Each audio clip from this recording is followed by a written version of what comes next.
little bit of luck, of course, that they then miss, for them, of course, the most horrible way to go out of a tournament. And yeah, for us, maybe even more exciting. England take on Italy next Tuesday, and that will of course be live on talkSPORT. Courtney Sweetman-Kirk says although England found a lot of luck in that game last night, it won't carry them through the tournament. Maybe Italy, we might get away with that, but Spain, there's absolutely no chance we will get away with playing like that in the first half and being able to win the game. Over in Portrush is day 2 of the Open. Let's hope the local hospitality joints have stocked up for the day after one boozer ran out of Guinness. You can listen to our live coverage on talkSPORT too. Conor Benn reckons Chris Eubank Jr. is scared of fighting him again, and there's not much mutual respect ahead of their potential rematch. The pair were due to meet again in September, but it's looking unlikely now. But there's another box office fight that might interest you. Anthony Joshua versus Jake Paul. It's been confirmed by Saudi boxing chiefs. Meanwhile, tomorrow at Wembley, we'll see Daniel Dubois take on Alexander Usyk again in an undisputed world heavyweight title fight. Heavyweight boxer Dave Allen reckons it's gonna be interesting. Dubois the real deal, you know, he's improved, he's older, he's a bit more, I think he's got it all a bit more together, so I think all the pressure really is on Usyk. talkSPORT will have live comms of all of tomorrow's fights with build-up beginning at 6 p.m. And from the West Coast to the Welsh Coast, Snoop Dogg's become an investor and co-owner of Swansea City. It's after he launched the team's home kit for the 2025-26 season last weekend. For more on these stories, head to talksport.com.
Hello, very good morning to you. Listening to Sam Matterface, Alex Crook and the former at Liverpool and Stoke midfielder Charlie Adam. We're live on talkSPORT this morning after a remarkable comeback sees England's women continue the defence of their European title. They beat Sweden in a quarter-final penalty shootout late last night here in Zurich. Out of sorts, though, and out of tune at times, but are scrappy wins the ones that show you what champions are made of? Meanwhile, with their best players leaving and a takeover that could be off, is it back to the drawing board for Sheffield Wednesday? And also today, the rise of the set-piece coach, gimmick or game changer? And we continue our build-up to tomorrow night's clash between Usyk and Dubois with former undisputed heavyweight champion of the world, Lennox Lewis. It's Sam Matterface, Alex Crook and Charlie Adam, and we're live on talkSPORT.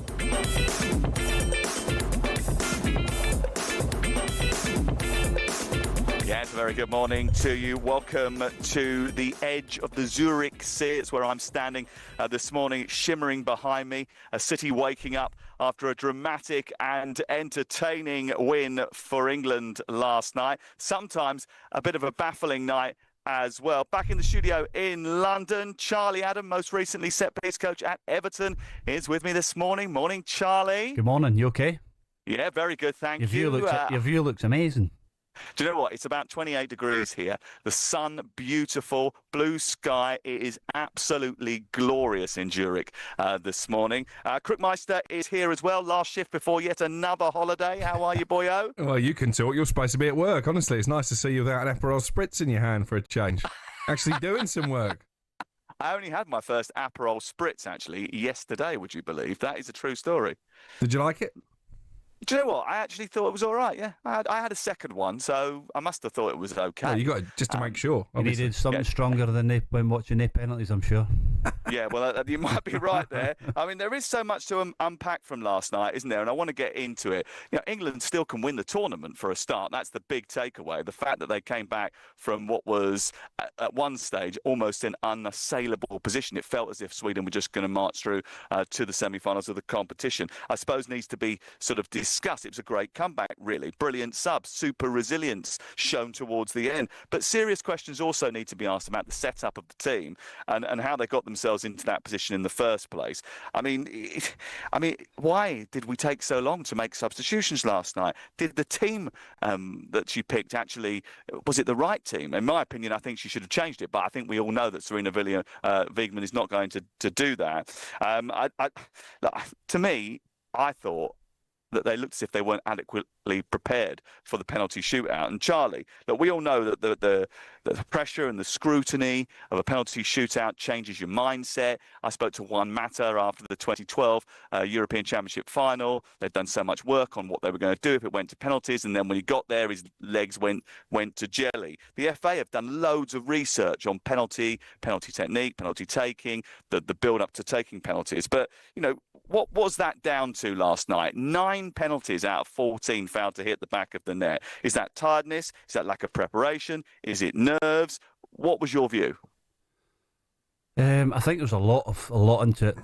The quality of the penalty as well wasn't great. So again, there's a lot that goes into it. Technique, something that was there, but there is, you know, in terms of, you know, nerves and the moments. But again, when you're an international player, you are the best in your group, and you should be able to handle that moment.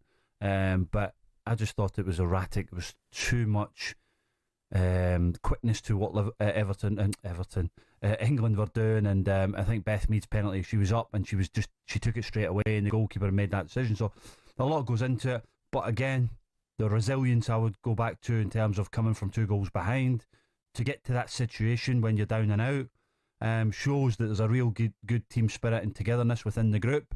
The manager's obviously getting a bit of flack in terms of we think we need to change it earlier and whatever, but as a coach you feel the game, and there's moments, even when you're losing, you still feel that the team can change, and there's always a moment within the game that can change that. And you know, she got it right, and you know, ultimately the penalties were not at the quality and the standard that you would expect from international players, but they're through. They're in a semi-final, like Alex says.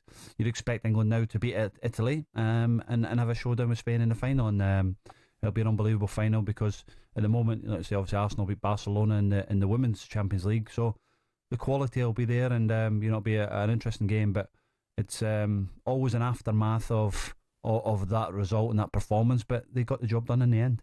I think that's the key thing, though. The takeaway is that actually there is a semi-final still to look forward to. So ultimately, Serena Wiegman got it right, because she stuck with the players, then made the substitutions. Chloe Kelly made an absolutely brilliant impact coming on, creating 2 goals pretty much, and turning the game around in 103 seconds. And Serena Wiegman will probably maintain that this team will get better as the tournament goes on. And tournament football is about winning, right, and getting through. But they're not going to beat Spain unless they sharpen up in front of goal, and certainly sharpen up at the back.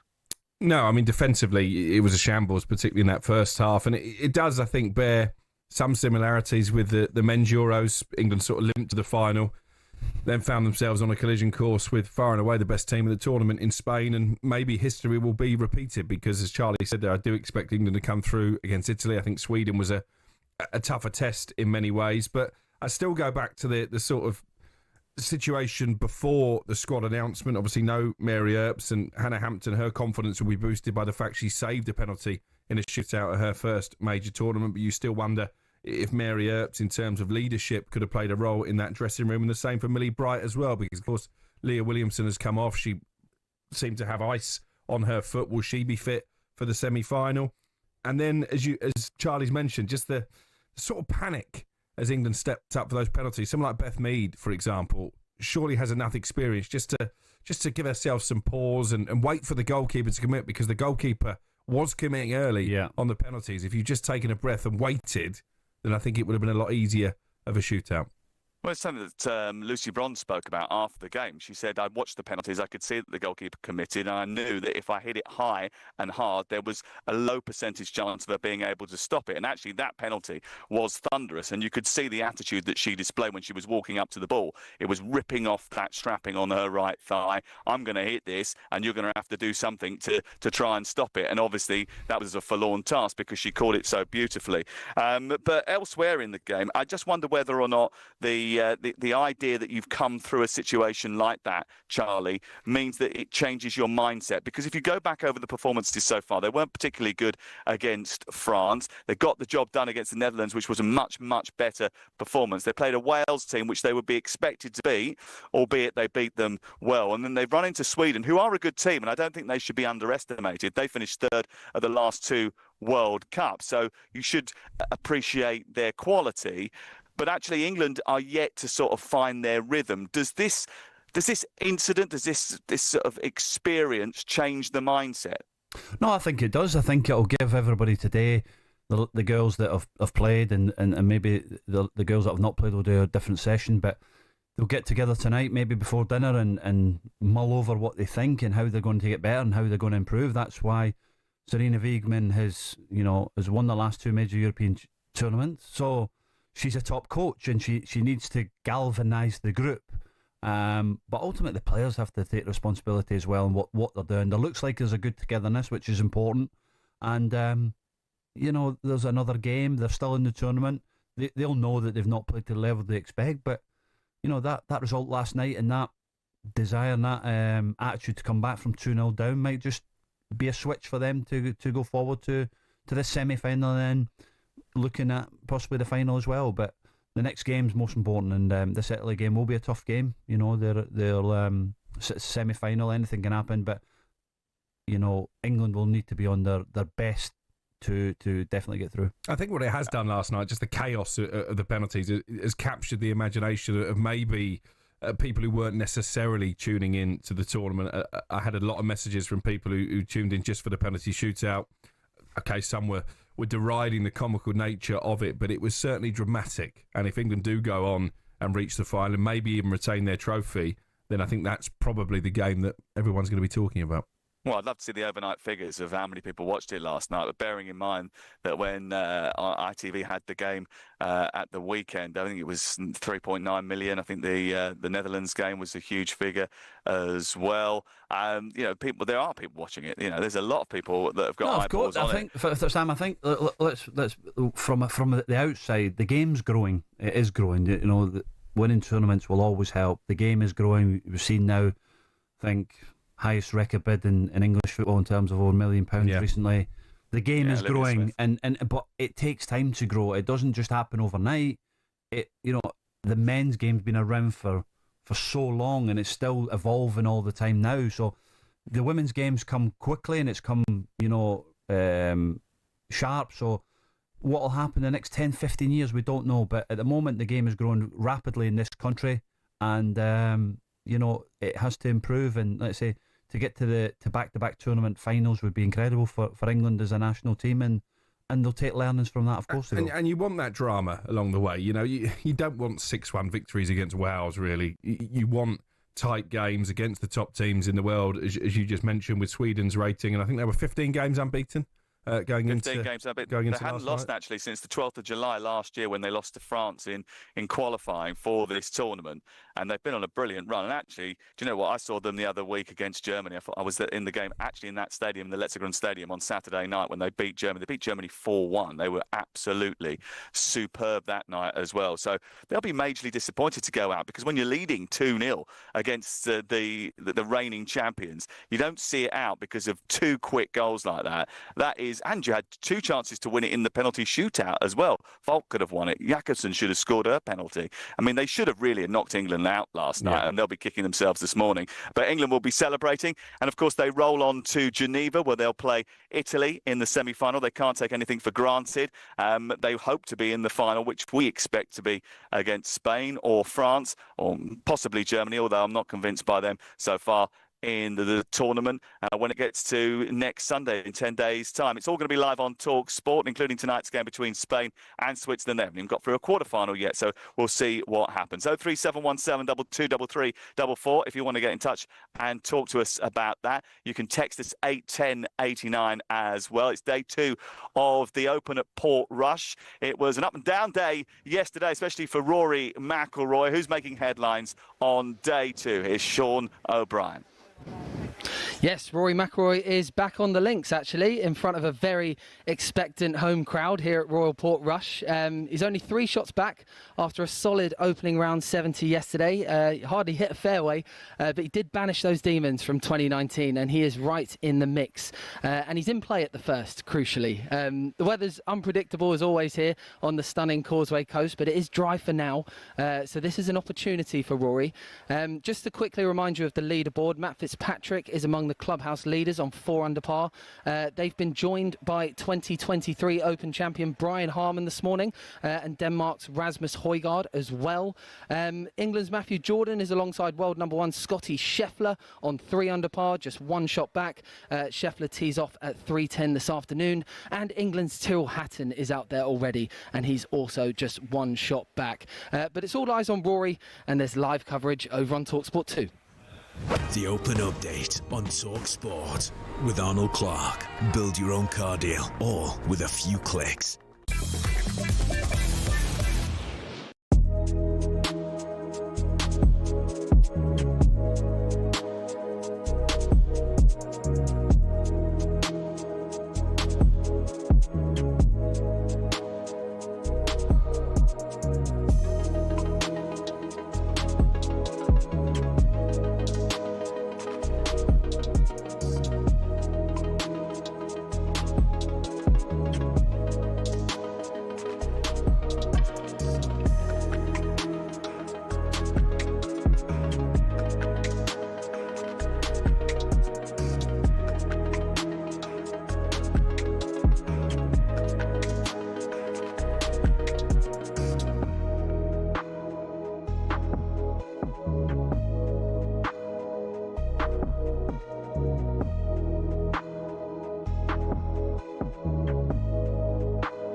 Nearly 2 years ago, the controversy surrounded, was it a low blow, wasn't it a low blow?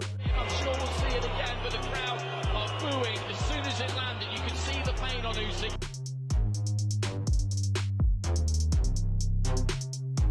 This is what I want, and now we're getting it on the big show, and yeah, gonna put it right. Gets Dubois going, and now Dubois coming back.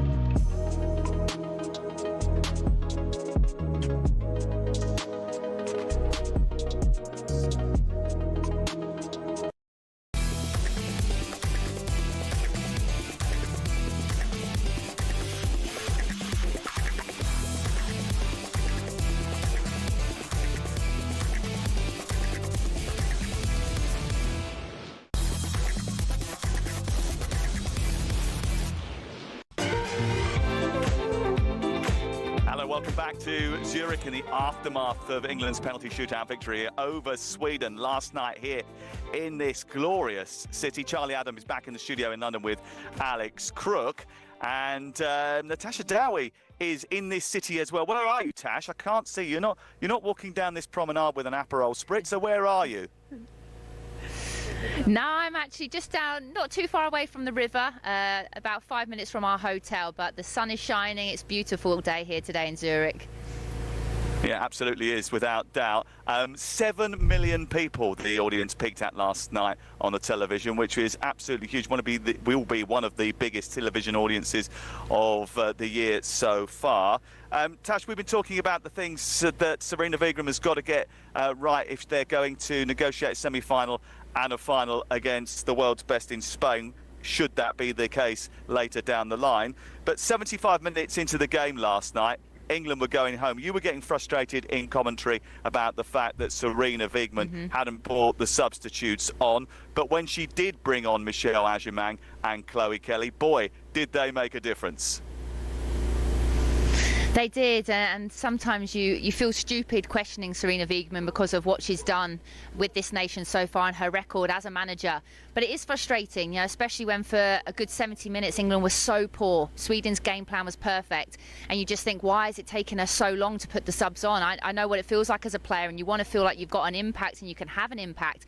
And for me, 15 minutes didn't seem long enough.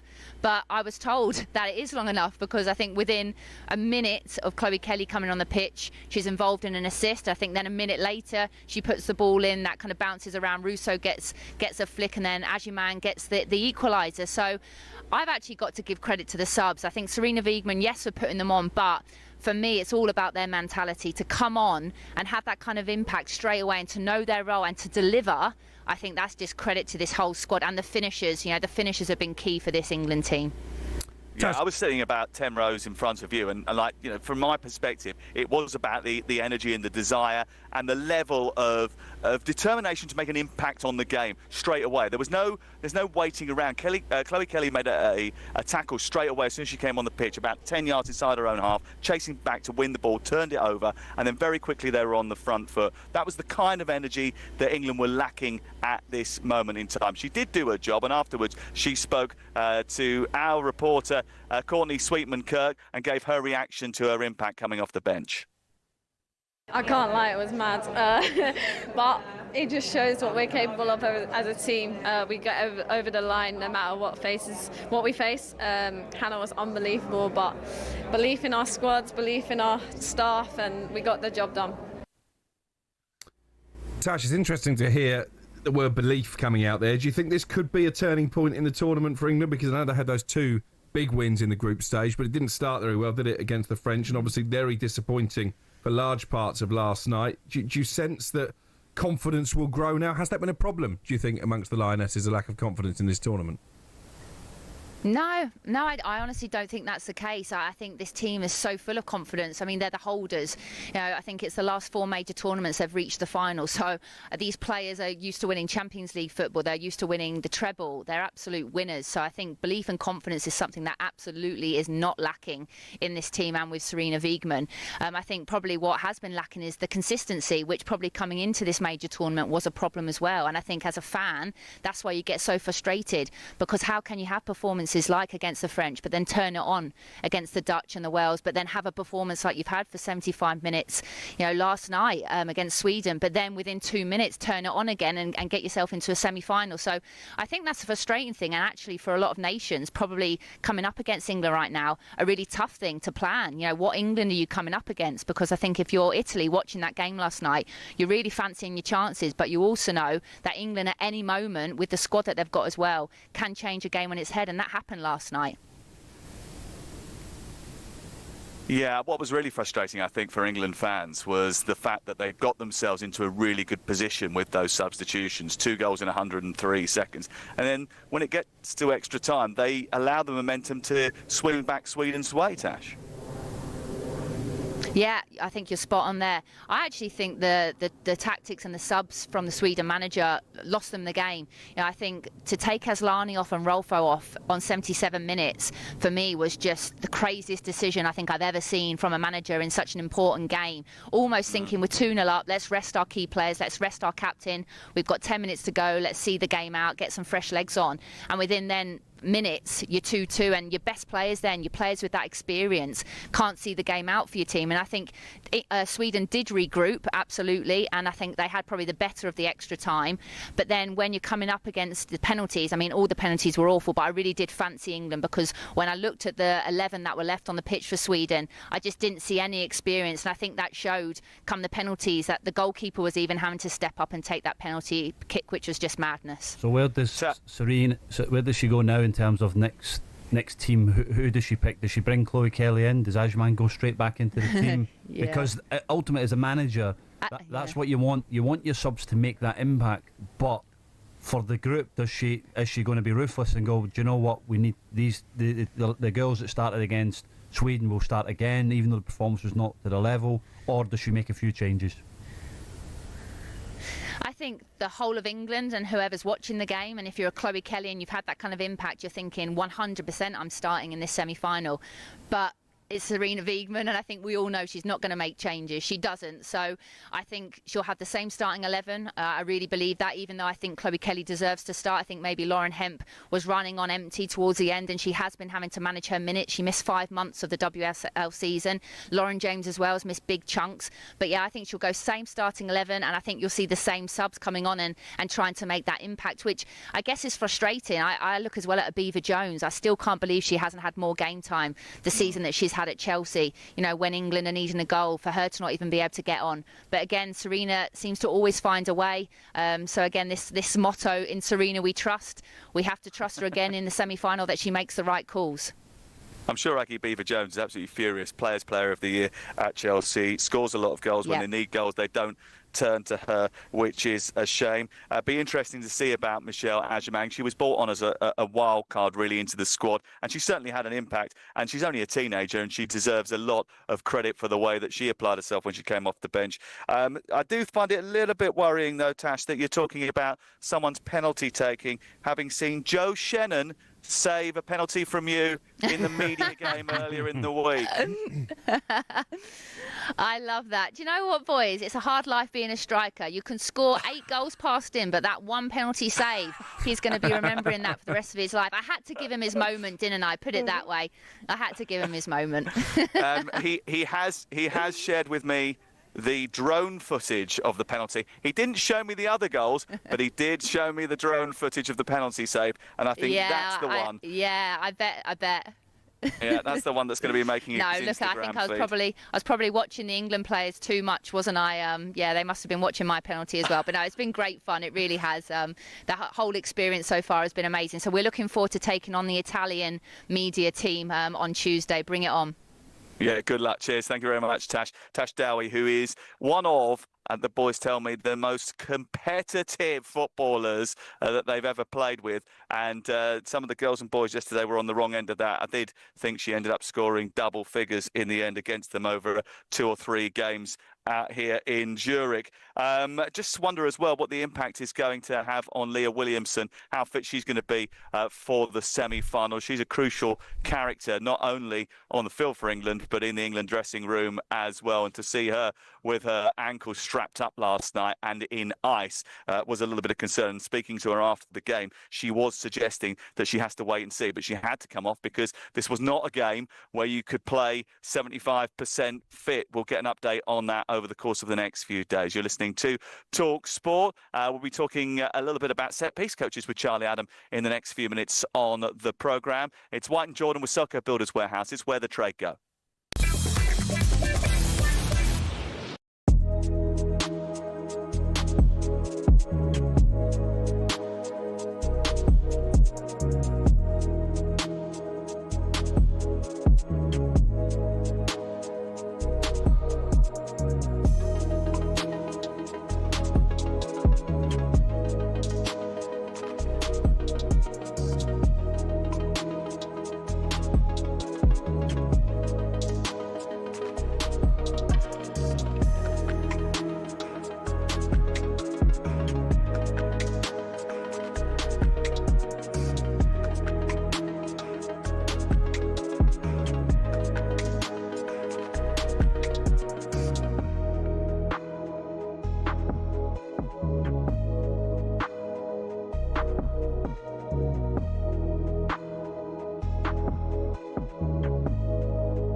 Marina Wiegman thought England were goners from the Women's Euros after arguably the most bizarre penalty shootout in the tournament's history.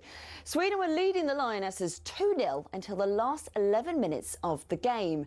9 out of the 14 spot kicks were then missed or saved. Well, when you miss so many penalties, then I was really concerned. So, okay, now it's done. And then they missed again.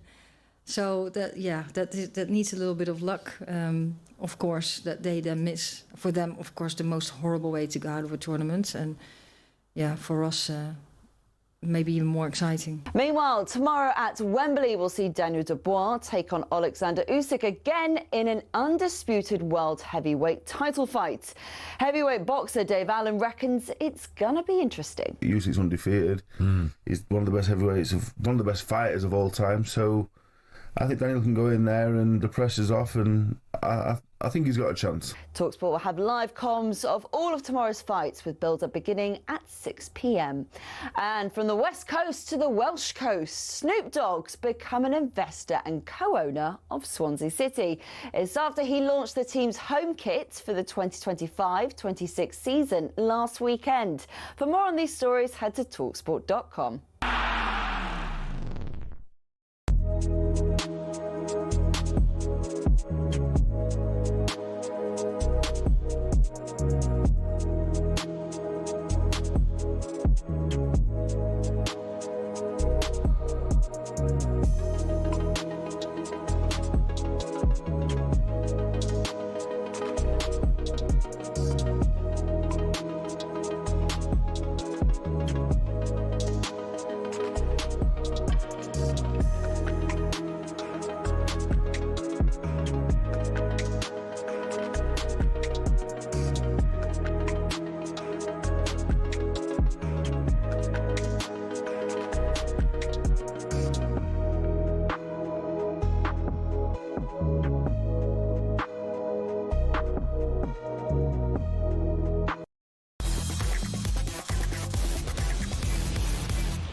Good morning to you. This is Sam Matterface live in Zurich. Let me just set the scene. I'm on the banks of what is called the Zurich Sea. Huge lake here in Switzerland, which is sort of, it sort of encompasses the two sides of this historic old city. It's absolutely fascinating. The old town, which is away to my left-hand side, if you're watching on YouTube, Facebook, or on the connected TV app, I mean, it's just absolutely glorious. I mean, it's hideously expensive. Everything here is hideously expensive, but it is beautiful, absolutely glorious. In fact, you know, the public spaces here, widely used for like fitness. Everyone's out on bikes, running, doing bits and pieces. You may be able to see, if I just step aside, there is a guy just behind me doing his sort of morning routine, which involves a lot of sit-ups and a lot of press-ups, and he's doing it, I think he's just doing it in his underpants, to be honest with you, but I think he was determined to get on talkSPORT by standing in the background and doing it, so fair play to him. Charlie, kind of thing that you get up to when you're on your holiday? Not Sam, no. You don't want to see me in my boxers, I'll tell you that. But, you notice I didn't even ask Alex Crook that question. But again, let's say Switzerland, Geneva next for you, is it? It's a beautiful place, Switzerland, isn't it? Basel first, actually. I'm going to Basel on. Is the final in Geneva? The final is in Basel next Sunday. So I'm going to the quarterfinal of France-Germany tomorrow night. Yeah. And then actually I'm coming back to do White and Jordan Monday, Tuesday, Wednesday next week. Looking forward Such a to team. that. How good. He's given up his holiday to come and do some work. That's lovely. It's amazing, isn't it? Yeah, what a legend. Pay for that holiday home in Switzerland. If only it was a holiday home here, crikey. You'd need to do a lot of shifts to pay for that. Yeah. Listen, let's talk about some of the big-name strikers that are on the move, because they seem to be back in fashion at this present juncture. Delap going to Chelsea. Usyk has been talked about a lot. Newcastle desperate to keep hold of him, and quite rightly so. Gyökeres expected to be on the move. Sesko's been linked with a move to the Premier League as well. And we know that in the last 24 hours, Crookie's been breaking the story about Hugo Ekitike of Eintracht Frankfurt. Crook, just bring us up to date on exactly where we stand as far as Liverpool, their bid, and how long it will be till that's completed. Yeah, we reported yesterday morning that the first verbal bid had gone in. It was in excess of £70 million. Personal terms, as often is the case now with modern transfers, already agreed. It's a 6-year contract, I think, on the table for Ekitike. And, of course, this drama really started on Tuesday when we got wind of the fact that Liverpool had asked Newcastle the question about Alexander Usyk. Is he available? If so, we're ready with a British record bid. Obviously, Newcastle very quickly closed the door on that. But what it did mean is Liverpool diverted their attentions to Ekitike, who, of course, Newcastle were trying to sign. So it's been a really interesting few days, but we think this deal now will get done for Liverpool. And actually, it'll be the second time that Ekitike has turned down a move to Newcastle. He was close to joining in a January window a couple of years ago and ended up at Paris Saint-Germain. They're paying for potential. He's not played that many games at the top level. His move to Paris didn't work out at all, but clearly Michael Edwards and Richard Hughes, you don't get much wrong when it comes to recruitment, have seen something in him, and obviously it just bolsters what was already a pretty formidable-looking attack. Let's get a little bit more information about him and find out exactly what Liverpool fans can expect from him when he joins by speaking to German football reporter Konstantin Eckner, who joins us live now. Hi, Konstantin. Hey, Sam. How's it going down there? Yeah, very good, thank you. The weather here much better than where you are in Germany today, I hear. I heard you're engulfed by storms. Talk to us about Ekitike. Why is he so highly sought after?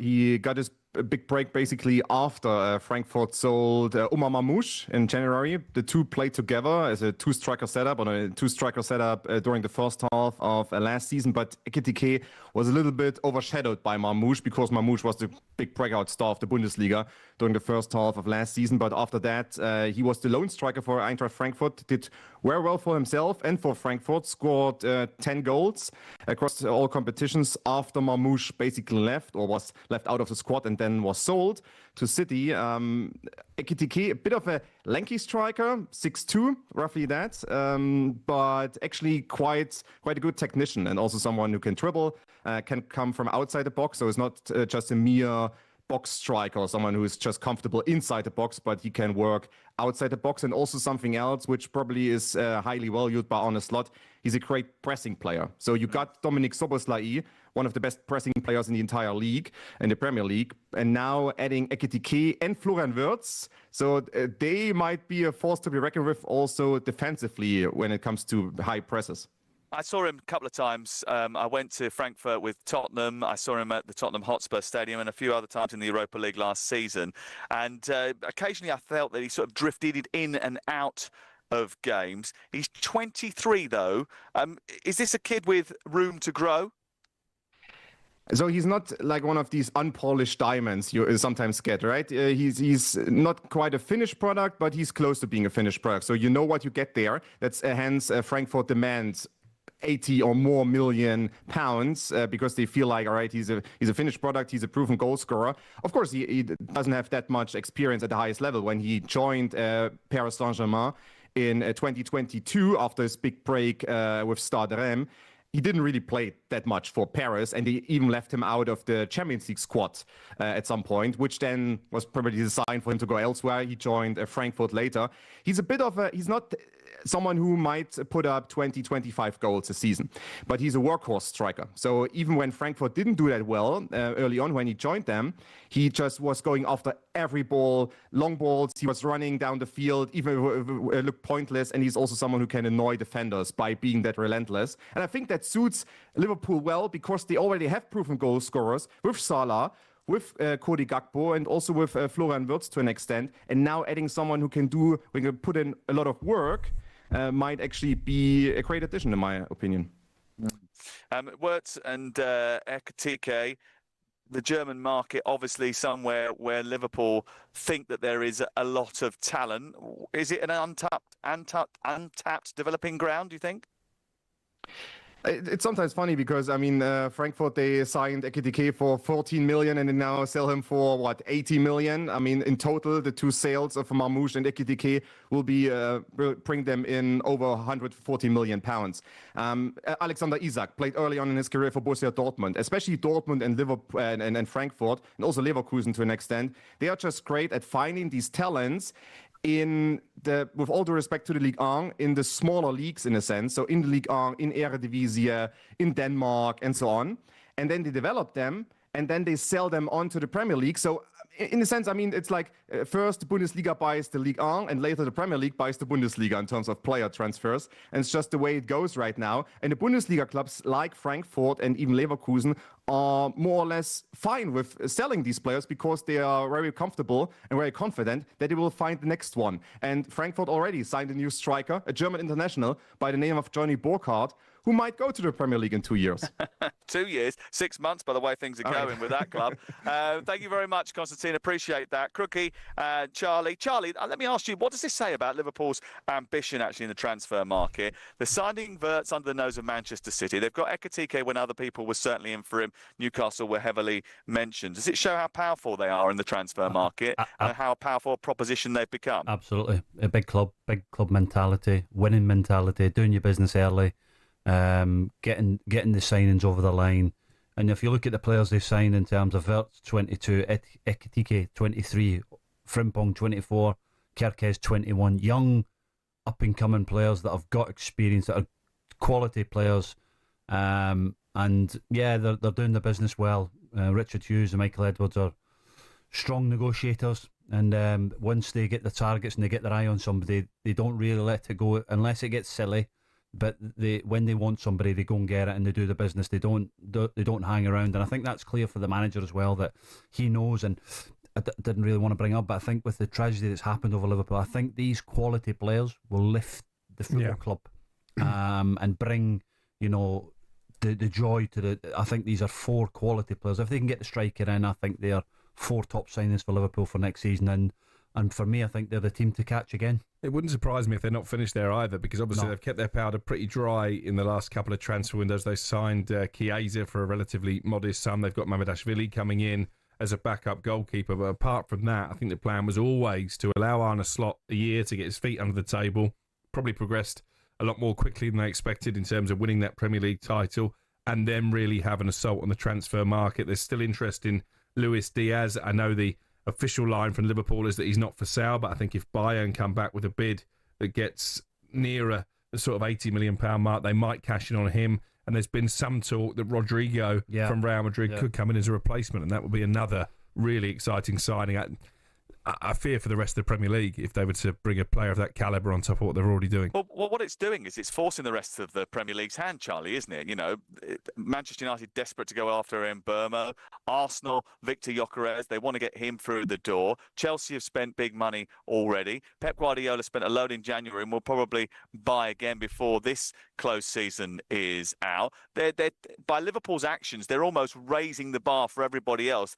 They've got to go as well.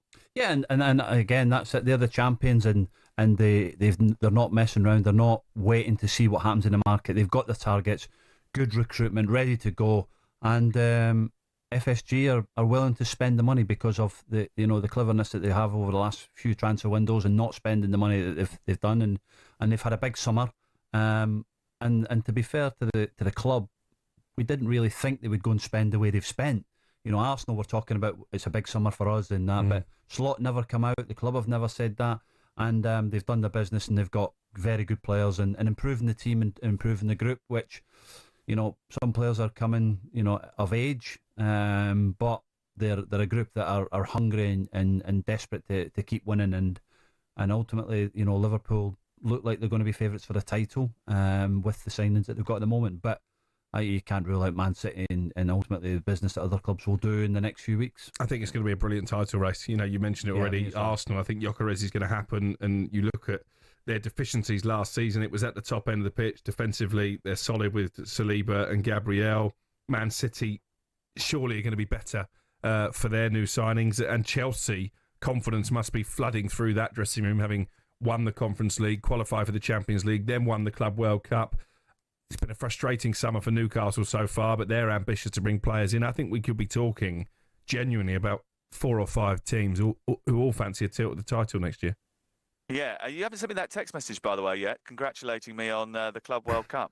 Congratulating you on a glorified pre-season tournament. Well done. Have you sent Enzo Maresca an apology text yet, having slated him, you and Andy Jacobs, all season? I did it on the podcast. I did. Premier League All Access, available on the talkSPORT app.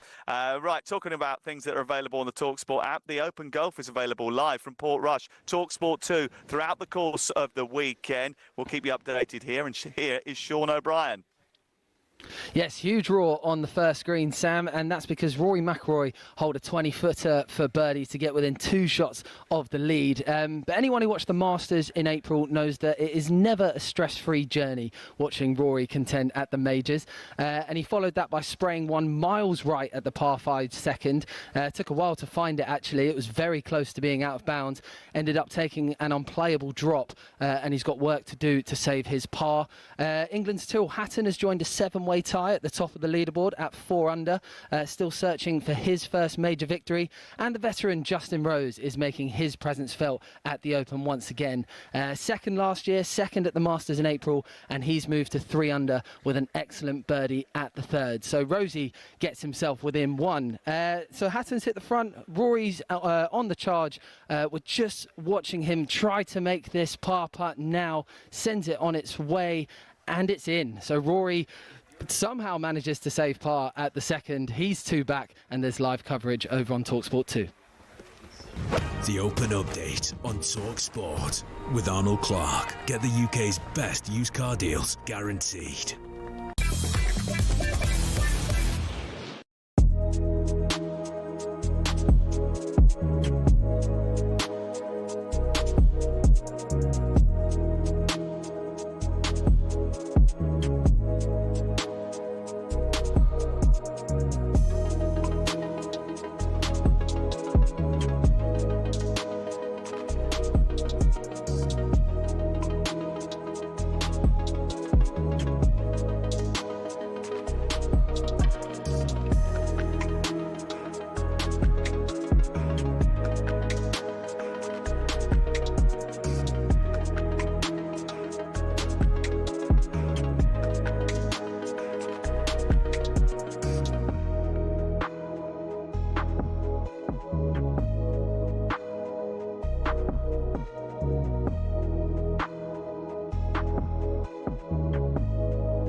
Nearly 2 years ago, the controversy surrounded, was it a low blow, wasn't it a low blow?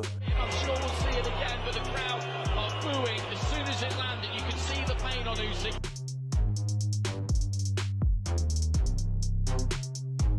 This is what I want, and now we're getting it. The big show, and yeah, gonna put it right. Gets Dubois going, and now Dubois coming back.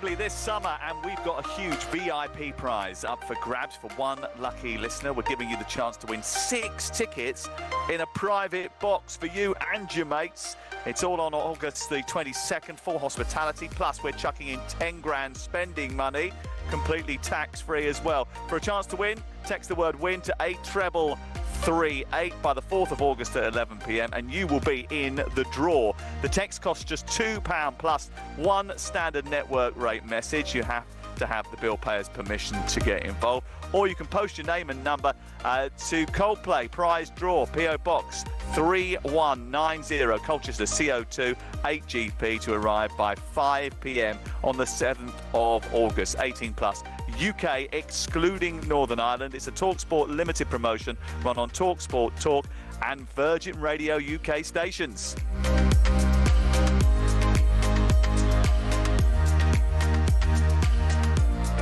Okay, we are live in Zurich in the aftermath of the Lionesses going through into the semi-finals of the European Championships. Back in the studio in London, Charlie Adam is with us. Most recently, Charlie, you were the set-piece coach at Everton. Keith Andrews just got the job as the Brentford boss. He's been a set-piece coach recently there as well. Danny Murphy, who is a regular on this show, is a little bit sceptical about the role. I'm all for attention to detail and trying to get marginal gains from anything, whether it be throw-ins, whether it be set pieces, all those things. And good coaches will look and delve into them with the analysts at the club and try and find these marginal gains, because that's what their job is.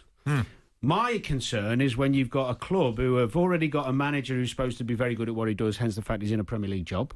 He's already appointed 2 coaches who are supposed to be obviously very good because he's employed them and trusted them to work alongside him. And then they want to employ a set-piece coach or a throwing coach or a defensive coach on top of the coaches they've already got. And then you get to the point where, what are they doing? What could a set-piece coach, in brackets... Well, he's a specialist coach, isn't he? You've already got them. So every club I've been at, you would have a guy, one of the coaches does the set-pieces. Sometimes it's the manager, could be Roy Hodgson, it could be Phil Thompson at Liverpool with Usyk. One of the coaches will do the set-pieces. Steve Holland will do the set-pieces, I'm sure, at England. Since then, Danny has rode it back a little bit, and I think he started to realise that there is a sort of trend in the game for them to be more widely utilised, and there is a value to it, isn't there? I mean, Liverpool hired Thomas Gronemark about throw-ins a few years ago. Charlie, just explain the role, because there are people that don't understand what a set-piece coach does day to day. Just explain it for us.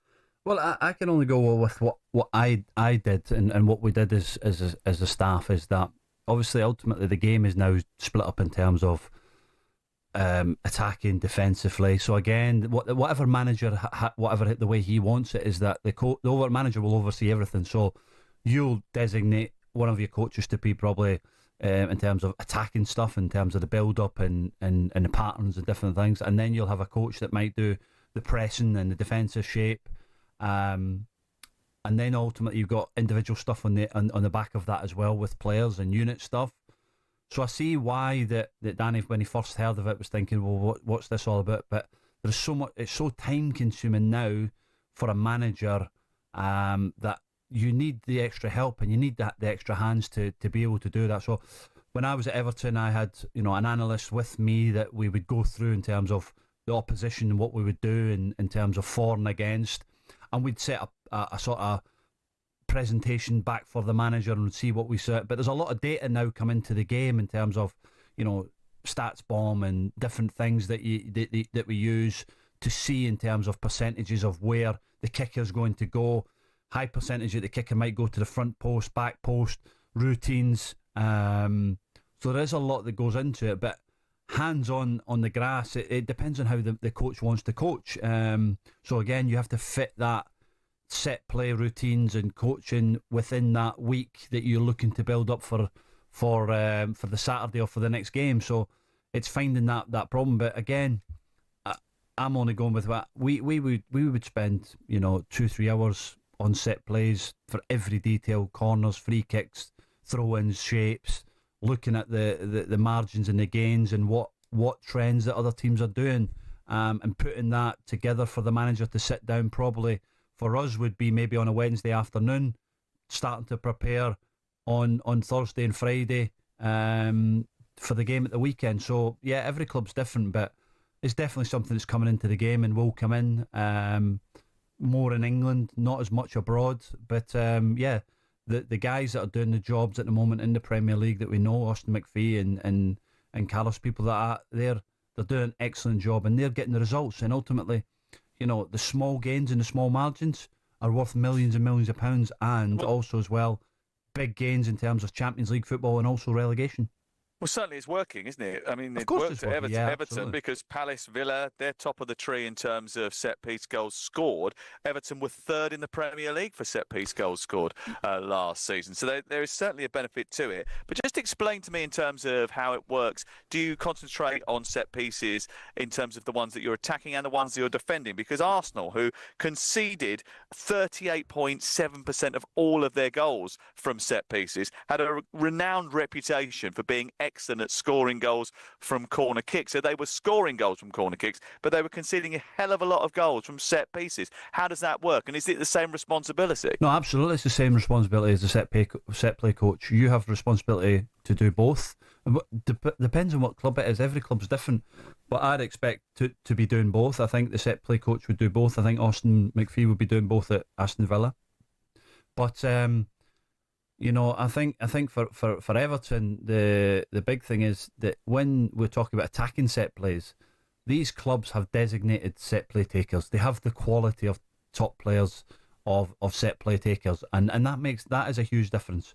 You can have the routines, you have the movements, but you need that person to deliver the ball to where you want to go, and you've got people that could fill that gap. I mean, use Arsenal as well. Declan is, for me, has got every golf club in the locker. He could play any cross, any delivery that you want, and he can put it onto the money, as we say, that he can put it wherever he wants to put it. And when you've got Gabriel, Saliba going attacking the ball, then that's a big threat. And defensively, yeah, Arsenal will be disappointed in what they've done and maybe tweak their setup. But again, it's about, you know, the size and the strength and the power that Arsenal have.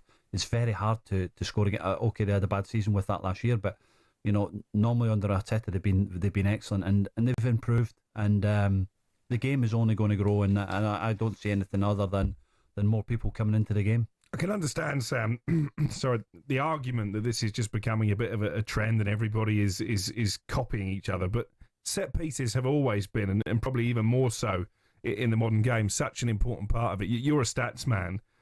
I'm sure you'll have the figures of how many goals over the course of a Premier League season come about as a result of set pieces. So I think it'd almost be a dereliction of duty for clubs not to put focus on that, not to get specialist set piece coaches on board. Yeah, and I think for me, I think it's more important that, you know, obviously, like, Keith has now obviously gotten the job at Brentford, but Keith Andrews was always more than just a set play coach. I was going to ask you about that. Yeah, he's one that's, you know, I done my LMA diploma with him, and he's a guy that's really interested in the game, you know, under scrutiny, loves watching and seeing how it develops. Being an assistant manager at Northern Ireland, Republic of Ireland, being at MK Dons. So his journey and his pathway's got there, but ultimately Brentford have probably heard about Keith in terms of within the coaching environment and understood him. They look to try and bring the people into areas. And again, his role to get him into the football club, to probably frame it with Thomas Frank, is we'll bring him in as a set play coach and we'll see how he develops. And ultimately Thomas is giving him the roles and the responsibility, and you know, he's done a brilliant job there. But it's away from the game, how he works with people, how he is with the people, how he controls a room when he's talking, and ultimately he talks a good game in terms of the way the game is, and he sees it. And Brentford's very happy to step him up into head coach role. Well, he was responsible, wasn't he, for a lot of the fast starts they made last season. There was that sort of period of the season where they were scoring goals inside the first couple of minutes of games. But I guess a kick-off is a set piece. Of course it is, yeah. It and that's falls under the same umbrella. Yeah, and there's so many goes on to it. You know, you've got stoppages of play, and you've got throw-ins, you've got, let's say, kickoffs and goal kicks and build-up. There's so much going on, but the set plays are a strength of each team now. And let's say, I had a chat with a big team in Europe last week about set plays. They don't have one, and they're looking to bring someone in. And it's becoming fashionable. It's becoming a. So does that mean that you too could be sitting here on the banks of the Zurich Sea or somewhere like Saint-Tropez with an Aperol in your hands halfway through the week? Maybe not Saint-Tropez, but close to Saint-Tropez. But it was. But no, I think ultimately, because I've just come out of that role, and my role was that was the defensive and attacking set plays with the manager. Is that, you know, we prepare because the manager has so much to deal with in a club, and ultimately, you know, Everton was going through a big change in terms of new ownership, different people coming into the building, and the manager wanted to allow people to do their jobs and that, but he wanted to say in everything. He wanted to have a control, which is why he's had over 1,200 games. We spoke about it before on the show. I've never seen anybody work the way he works. But you'll want to be known as more than just a set-piece coach. So very quickly, Sam, the fear for Keith Andrews is that there's a lot of Brentford fans who aren't happy with the appointment. If it starts going badly, they'll say, well, he was just a set-piece coach anyway. No. I think it's wrong to just think that he's a set-play coach. And again, I look at... I'm not just a set-play coach. I've been a head coach. I've been a coach. But Keith Andrews is more than just a set play coach, but that's why he was into the football club. So we have to get away from he's just a set play coach. He's not. He's now a head coach. He's been a first team coach. So, you know, it's a great opportunity for him. But, you know, it's a job that now people are looking at, and the small gains, small margins in the clubs. And it's not just the Premier League. There's clubs in the Championship got them. So now it's important that we stick to that and see how it goes. Absolutely, and the other thing about it is that he's not only is he not just a set piece coach, but if you go back and look at some of the set piece coaches that have been employed in the Premier League, a lot of them have been head coaches before, and Charlie is an example of that. 23.5% of all goals over the course in Premier League history have been scored by set pieces, although that sort of varies from club to club. You are listening to White and Jordan on talkSPORT with Selco Builders Warehouse. Check out this month's real deals at selcobw.com.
Sarina Wiegman thought England were goners from the Women's Euros after arguably the most bizarre penalty shootout in the tournament's history. Sweden were leading the Lionesses 2-0 until the last 11 minutes of the game. 9 out of the 14 spot kicks were then missed or saved. Well, when you miss so many penalties, then I was really concerned. So, okay, now it's done. And then they missed again. So that needs a little bit of luck, of course, that they then miss. For them, of course, the most horrible way to go out of a tournament. And yeah, for us, maybe even more exciting. England take on Italy next Tuesday, and that will of course be live on talkSPORT. Courtney Sweetman-Kirk says although England found a lot of luck in that game last night, it won't carry them through the tournament. Maybe Italy, we might get away with that, but Spain, there's absolutely no chance we will get away with playing like that in the first half and being able to win the game. Over in Portrush is day 2 of the Open. Let's hope the local hospitality joints have stocked up for the day after one boozer ran out of Guinness. You can listen to our live coverage on talkSPORT too. Conor Benn reckons Chris Eubank Jr. is scared of fighting him again, and there's not much mutual respect ahead of their potential rematch. The pair were due to meet again in September, but it's looking unlikely now. But there's another box office fight that might interest you. Anthony Joshua versus Jake Paul. It's been confirmed by Saudi boxing chiefs. Meanwhile, tomorrow at Wembley, we'll see Daniel Dubois take on Alexander Usyk again in an undisputed world heavyweight title fight. Heavyweight boxer Dave Allen reckons it's gonna be interesting. Dubois the real deal, you know, he's improved, he's older, he's a bit more, I think he's got it all a bit more together, so I think all the pressure really is on Usyk. talkSPORT will have live comms of all of tomorrow's fights with build-up beginning at 6 p.m. And from the West Coast to the Welsh Coast, Snoop Dogg's become an investor and co-owner of Swansea City. It's after he launched the team's home kit for the 2025-26 season last weekend. For more on these stories, head to talksport.com.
Finally here, yes, this time tomorrow the British and Irish Lions will take on the Wallabies in the opening test of the series. It's live and exclusive on talkSPORT.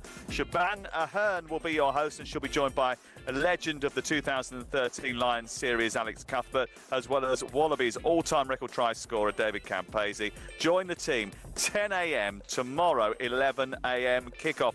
Let's look ahead to the test now. The first test live on talkSPORT with the Rugby World Cup winner with England, Rocky Clark, MBE, who joins us live.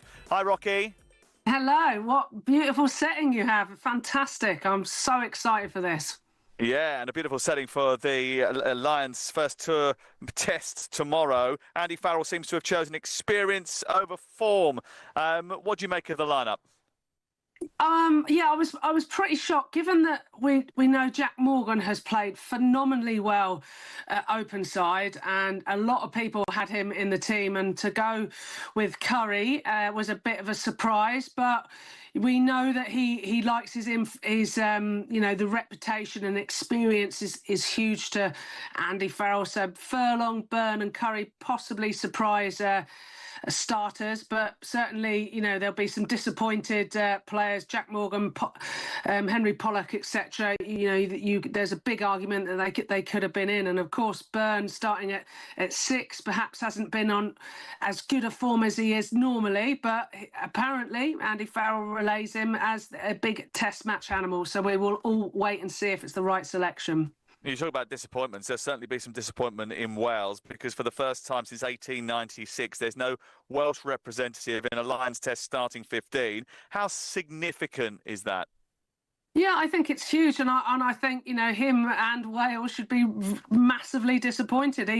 He deserves to be there, in my opinion. But you know, I'm not the coach, but he has played so well, and that'll be huge for, you know, Wales, who only had a handful of lads going, and then obviously injury paid measure to that, and now selection. It's I think it's a tough day to be Welsh. Obviously, the Aussies not in stellar form. I think a lot of people are predicting a Lions whitewash. They're going to be without some key forward players, Rob Valentini, Will Skelton, both injured. How much does that weaken their pack, and how do you think it might influence the Lions' game plan?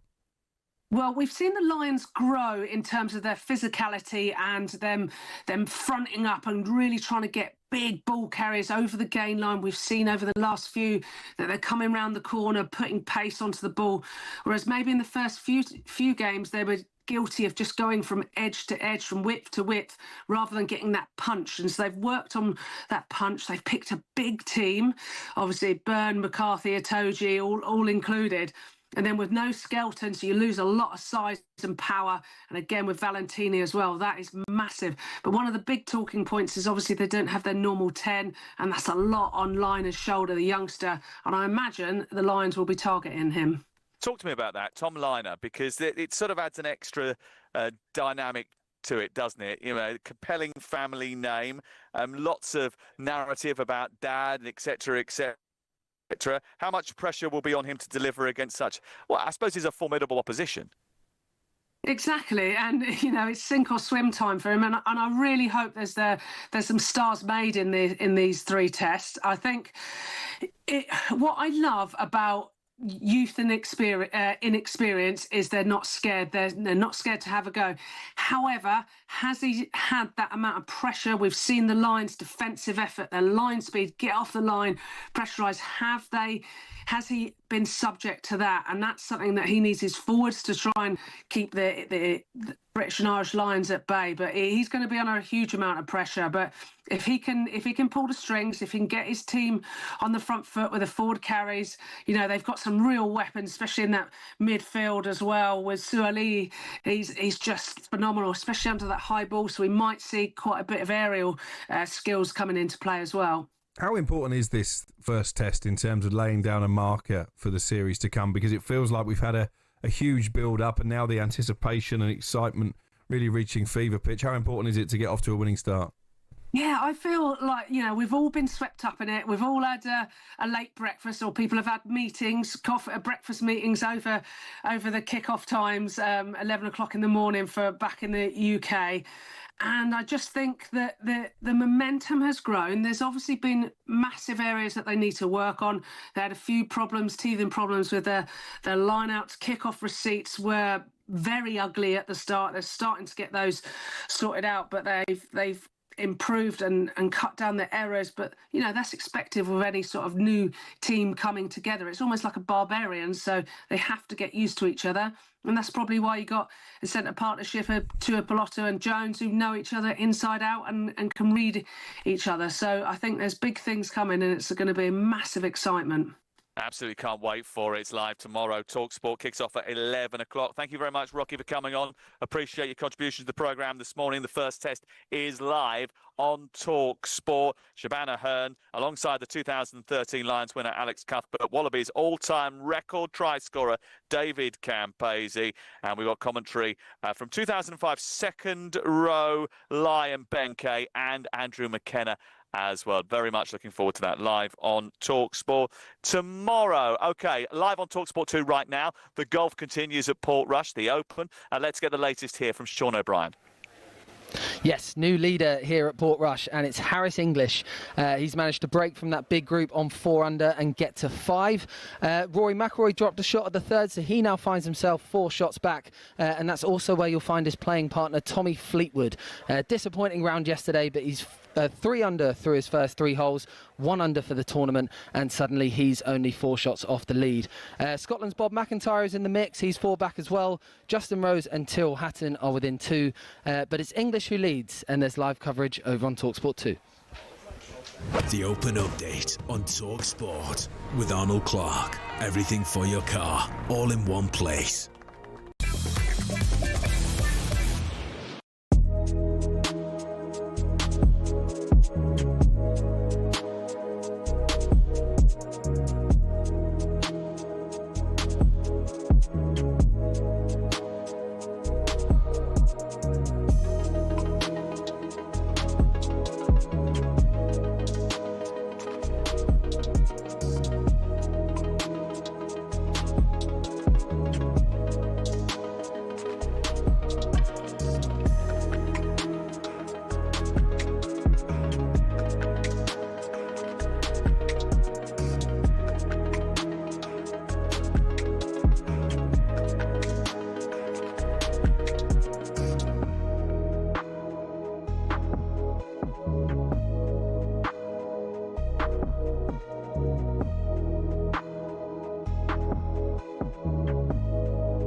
Nearly 2 years ago, the controversy surrounded, was it a low blow, wasn't it a low blow?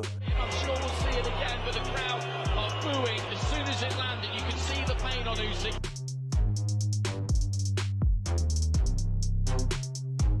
This is what I want, and now we're getting it in the big show, and yeah, gonna put it right. Gets Dubois going, and now Dubois coming back.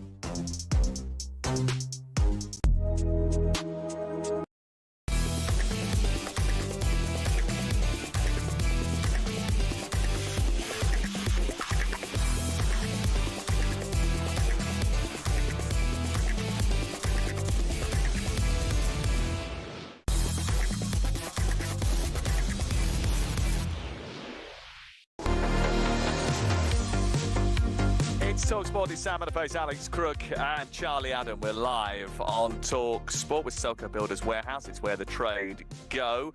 And there's loads more football as well this weekend, not only Friday night but Saturday night as well. And what a match in store in Basel Saturday evening. France against Germany in the Women's Euros quarterfinals. Historically, a rivalry which has always seen Germany come out on top. Not sure that's going to be the case this weekend, although you never know. They might be the wounded animal after they themselves were beaten up by Sweden a week ago. Charlie Adam back in the studio in London and Crookmeister there as well. And listen, I know, Charlie, you had a great relationship with referees. I mean, you never got in trouble with them. You never caused them any grief whatsoever. But you know, listen, and I've been a great defender of referees, but I'm not very fond of the lawmakers. And this is another reason for not being fond of the lawmakers, right? Okay, they're thinking about making more changes ahead of the World Cup in 2026. And one of the big changes that they're thinking of making is changing the penalty law so that if a goalkeeper saves a penalty, the ball will go dead straight away. So instead of, like, you know, being able to follow up and put in a rebound, I know you never missed a penalty and, you know, you wouldn't have to worry about this.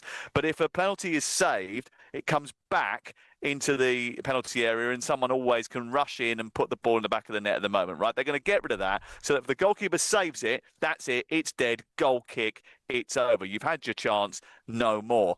Tell me, what on earth is the benefit of that?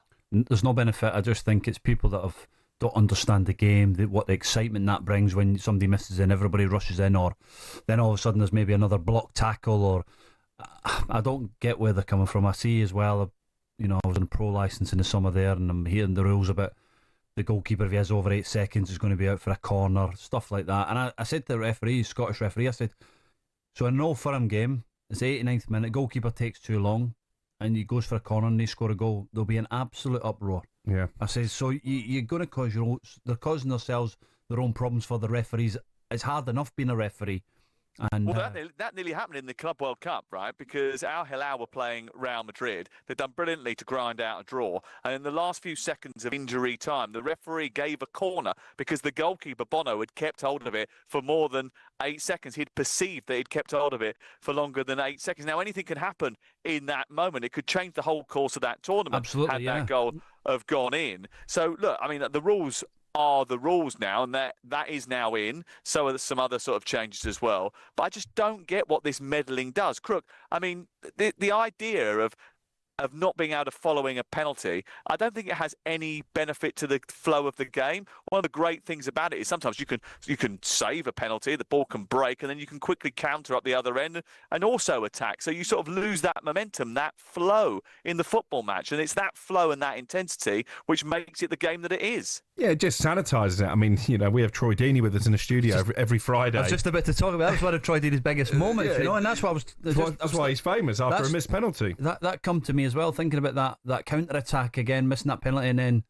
then go and score and go. That's the game, that, you know, and that's the excitement that penalties bring. They're just meddling for medalling's sake. Just on Bono, by the way, you said he kept hold of the ball for too long. Was that because he still hadn't found what he was looking for?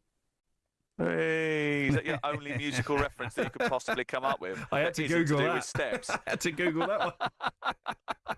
I'm surprised you know who Bono is, to be fair, in the musical sense. They're also thinking about changing the laws in terms of the intervention of VAR. And earlier in this tournament, there was a ridiculous situation where the Swedish captain, Kosovare Asllani, got booked when she did absolutely nothing wrong. like nothing. She had her shirt pulled. She was the one being fouled, and it was a Polish player who should have been booked and penalised, but actually it went the other way, and she ended up finding herself in the referee's notebook. Now, in tournaments, that makes a massive difference, right? Because if you're expected to try and go and win and challenge or whatever, you get another yellow card and you're suspended. So she had to temper her game and her enthusiasm as a result of that, because she knew that there was a possibility of getting suspended. Now, a simple word in the ear from the VAR that says, actually, no, you've got that wrong, don't book her for that, or change that, actually, it's the other way around, just very quickly and just let it go. That works fine. And they are thinking about just adding some extra responsibilities to the VAR so they can do things like that. Second yellow cards can be looked at, etc., etc. Which, would that help, or would that, again, slow down the pace of the game? Probably a combination of the two. I think we want less VAR intervention, the better. But I think if it's such a ridiculous yellow card, then I've always found it bizarre that they've got the technology and they can't intervene. One of the other things they want to do is be able to offer support or intervention for things like corners that are given the wrong way or goal kicks that are given the wrong way. And they're big moments. You know, we've talked about set pieces. You just said 25% of goals in Premier League history have come from set pieces. So if you wrongly award a corner one way or the other, that could have a massive impact, Charlie, on the game. Yeah, but again, that's got to be the VAR referees that are outside the game. They have to be ready and alive and maybe keep the flow of the game a little bit better instead of stopping it. And you know, it's got to be in the ear of the referee. Just say that's a corner. Yeah, that's a corner quickly, so we can get the game going and keeping the flow of the game going. So yeah, all for change, but some of the rules become ridiculous at times, and you know, we have to try and keep the game at a good tempo, good speed, because ultimately the paying customer wants to see that plenty of action, and that's what the penalties give. If you get a rebound, there's still action in the gear, but if we're going to miss penalties and they stop the game goes dead, and I think it's important that we keep the game going. We had an incident, by the way, last night in the game between England and Sweden here in Zurich, where there was an England player that got in front of a Swedish defender, Swedish attacker, which should have gone out for a Swedish corner really late in the game and was given as an England goal kick. And the Swedish bench were going mad about it. Supporters were upset about it. And it was clearly, within 2 seconds, the replay was on the big screen in the stadium. So everybody saw that it was an England header that knocked it over the top of the crossbar. So everybody is fully aware of the situation. At that point, the goal kick hadn't been taken. I'm sure the referee would have been better served just going, actually, do you know what? Hands up here. You know, that's clearly the wrong decision. Let's change that. Have a corner kick, because that was what was the right call. It was absolutely bizarre. Yeah, no, I totally agree. And I think again, a lot of times when you see teams chasing games and that, and there's that one where the referee just gives a goal kick when it's maybe in the last minutes or whatever it is, when actually they've, you know, the home team or the team have head the ball out and it is actually a corner. So again, if we can just keep it flowing quickly and there's somebody on it, then I think the change will be good, and it'll keep the game exciting. I don't know how they're going to get it through, because there's so much bureaucracy when it comes to changing the laws of the game. The IFAB have to go through trials, and then they have to have a meeting about it. Then they have to try and find a way of getting it into a league so that it can be worked on before it goes to a major tournament. So the idea that they'll get it changed before the World Cup seems a bit fanciful. But then again, if FIFA want it, I'm sure it will happen. By the way, Crook, you'll be proud of me, actually. Do you know what I visited here whilst I was in Zurich? You know that hotel where all of the FIFA executives got arrested in that dawn raid? Oh, yeah. I remember that. I went to that hotel. It's absolutely, I mean, it's like 7-star, whatever. I mean, I went into. Are you surprised it's 7-star? Well, not really. I was going to have a coffee, and I looked at the price, and I thought, crikey, you know, I have to take out another mortgage. But like, it was such opulent surroundings, and you know that it looked like on the TV when you see it, it looks like a little carport where everybody swooped in and then dragged them out of their rooms. But actually, it's one of the nicest hotels I've ever been in. But it's now famous for being the place where all the FIFA executives got arrested. So it has people like me, like, you know, inquisitive tourists who go in and want to have a look around and see what it's all about. As a result, the FIFA museum is here as well, but that's 25 francs to get in, so I haven't been in there. Right, okay, this is talkSPORT. When we come back, we'll be talking about the big fight this weekend. We're going to be doing BetMGM as well. Big fight, by the way, live on talkSPORT. Usyk against Dubois 2. Absolutely huge opportunity for Usyk. We'll be speaking to Lennox Lewis later in the programme.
Serena Wiegman thought England were goners from the Women's Euros after arguably the most bizarre penalty shootout in the tournament's history.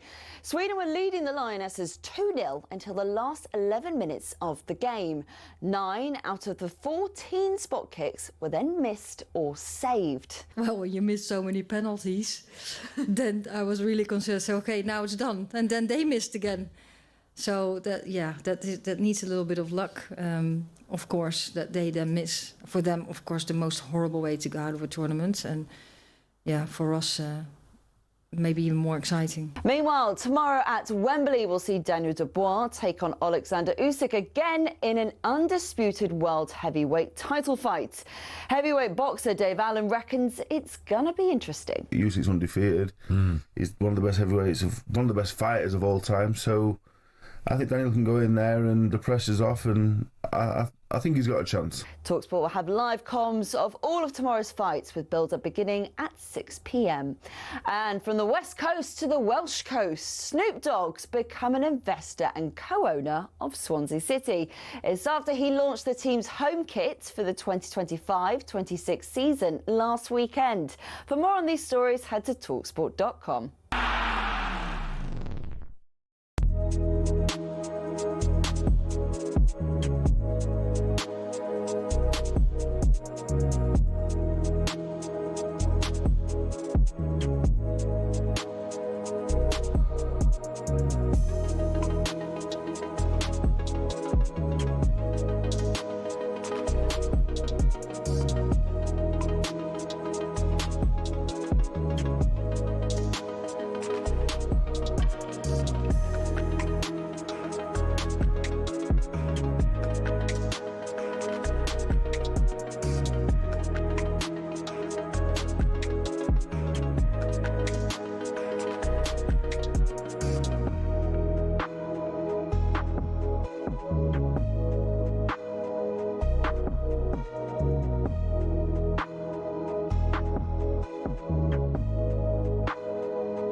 this morning. Thank you very much for joining us. Great to have your company. Let's get the latest odds thanks to BetMGM. It's showtime on talkSPORT with BetMGM. Get ready for the golden era of sports betting. Visit betmgm.co.uk or download the app. 18+gambleaware.org. That's so much to talk about with Dan Towles, who joins us now. Hi, Dan. Morning, Sam. How's your holiday? It's not a holiday. It's very much work here, as you well know. But I did have a night off last night, and I was in the stadium watching the Lionesses at the Letzte Grund in Zurich. Listen, someone must have backed England at 2-0 down. Yes, you did, because you told me before we joined this call. So you backed Sweden apparently, then cashed out, and then backed England to go on and win the game to qualify. Correct? Well, it might have been something like that. I can't quite remember, Dan. I'll have to check my balance later. Very impressive. Yeah, the odds were big, though, weren't they? You know, I thought Sweden were probably a little bit undervalued, and then England, obviously, you knew they had the chance to come back. They did. It was. You've already touched on this morning about the first half was a bit of a disaster. That came out the second half. I think at one point England were as big as 20-1 to win the game, and then obviously the two quick goals helped, and then the confidence rose. Went off the ball slightly in extra time, but then came back to win on the penalty. So they now face Italy, who scored a last-minute winner against Norway in their quarter-final the night before last. England haven't lost to Italy in 13 years and are much higher in the rankings. So you'd hope we can learn some lessons from yesterday, start a little bit quicker and avoid the roller coaster that we experienced last night. Vegan's side are odds on to win the game and now 11-4 to go on to retain the trophy. Sam, you fancy Spain at the start of the tournament. Anything change your opinion? No, although I think France will be difficult when they get them in the semi-final. Obviously, they've got to play the quarter-final against Germany first, and everyone will be shouting, well, it's not a foregone conclusion that France beat Germany, but I'm convinced that they will because the Germans' defence is so fragile, and they're without two key players, Kvin, obviously, the right-back, and her replacement, Vamsa, as well. So I would have thought, unless it's like the Germans come out like a wounded animal and really attack the French, who have conceded goals, to be fair, they've just got such a great attack. I think they will cause problems. So I do think that is the difficult side. Well, it is obviously the difficult side of the draw. Spain have got all the work to do before getting to the final. Yeah, I mean, Spain are still on tour. They're a very short price to win the tournament beforehand at 7-4. So fingers crossed that England qualify and we'll have a repeat of the World Cup final. Absolutely right. Let's move on to the Lions. Less than 24 hours before the first test against the Wallabies. Who are the favourites? Yeah, the Lions are long odds-on favourites. So far, they played 6-1-5 in the warm-up games, and not really a lot has changed in the confidence for Andy Farrell's side to go on and not just win tomorrow's test, but the series overall. As you mentioned earlier with the caller, with 8 Irishmen, 4 Englishmen and 3 Scots in the starting 15, meaning no Welshmen in the Lions test match for the first time since 1896, which is an incredible stat. On the other hand, Australia just scraped past Fiji 21-18 in their only warm-up game, and they're without a couple of key forwards, which on paper makes their task look a little bit harder. They appear to be, when I was growing up, they were the side to beat Australia. They were a long way off from those Aussie teams in the 90s and the early 2000s. They're nearly 3-1 to win the game, but Andy Farrell's side are around the 1-4 mark. So he's hoping they get off to a good start and go on to win the series 3-0. What about the boxing tomorrow night, Dan, live on talkSPORT? Usyk against Dubois, the rematch. A lot of people here who follow boxing fancy Dubois to get the job done over Usyk. How do you see it? Yeah, a colleague Sean mentioned yesterday, Usyk likes beating up British boxers. He's had 7 fights with Brits, 7 wins. He's beat the likes of Derek Chisora, Tony Bellew, Anthony Joshua twice, Tyson Fury twice, and obviously the Dubois fight, which was nearly 2 years ago, albeit that came with a little bit of controversy when Dubois knocked him down only for it to be deemed a low blow. Since then, Dubois has had 3 victories, which included a win over AJ. So he might be coming to this fight with a little bit more confidence, Crookie. And at nearly 3-1, he could be a bit of value. Usyk, as you'd expect, he's had 23 fights, 23 wins, and he's odds on, and he's around the 1-3 mark. But I wouldn't be writing off Dubois. He's a big lad. That is live on talkSPORT on Saturday night. And by the way, we had Dubois in the studio in the aftermath of that bout between the two in 2023. And he was hurt. He was stunned. He was annoyed about what happened during that. So he might have a point to prove tomorrow night. We'll discuss that with Lennox Lewis a little bit later on this lunchtime. Also going on talkSPORT 2 right now is the Open Golf at Portrush. And Rory McIlroy has already started his second round. Now, Crookie is the golfing master when it comes to betting. He basically backs at least 20 of Not the true. world's top 30 to finish in the top 10, and then tells everybody how he called it when he gets a big each-way price. So how many have you backed this time around, Boyo? I backed 4, actually, out of a field of how many? Dan, how many in the field? 100 and God knows how many, 100 plus. So that's a fairly small percentage. And actually, a few of them are there or thereabouts. Tyrrell Hatton, who started his round well, is up there, 1 shot off the lead at the moment. Yeah, he's going along nicely. He's at 4 under. He birdied the 3rd and the 6th, so you got some chances there. Who else did you do? I did Bob McIntyre, who again I think's picked up a couple of birdies this morning. He birdied the 2nd and the 5th. He's at -2, so he's only a couple off the lead. I had a patriotic punt on Shane Lowry just because it's his local course, but I've got to say, I was saying to Charlie, I don't think it's bad enough conditions for him to actually win it. But again, he finished at -1. Yeah. He finished at -1. He's not off to this afternoon, where it suggests the weather's going to be all right. So if it quietens down the weather, then he could have a shout. So you've got three in the running there. The outright favourite still Scott Scheffler. He's just 2 off the lead at -3. And if you're going into the weekend and he's 1 or 2 shots off the lead, you can only see his price shortening because he's got such a good record. He's such a good player. But there's plenty to play for between now and Sunday evening. The one I don't want to win it is Matthew Fitzpatrick. Now, he made me a few quid, Sam. You remember we were in Portugal when he won the US Open, and I had backed him at 16-1. But he was on my shortlist, didn't quite make my cut. So to see him right up there is a little bit disconcerting. Yeah, he's on 4 under, isn't he? He's off at 2 this afternoon. So Matt Fitzpatrick's around a 10-1 mark. So you definitely don't want him to win, Crookie, correct? Absolutely.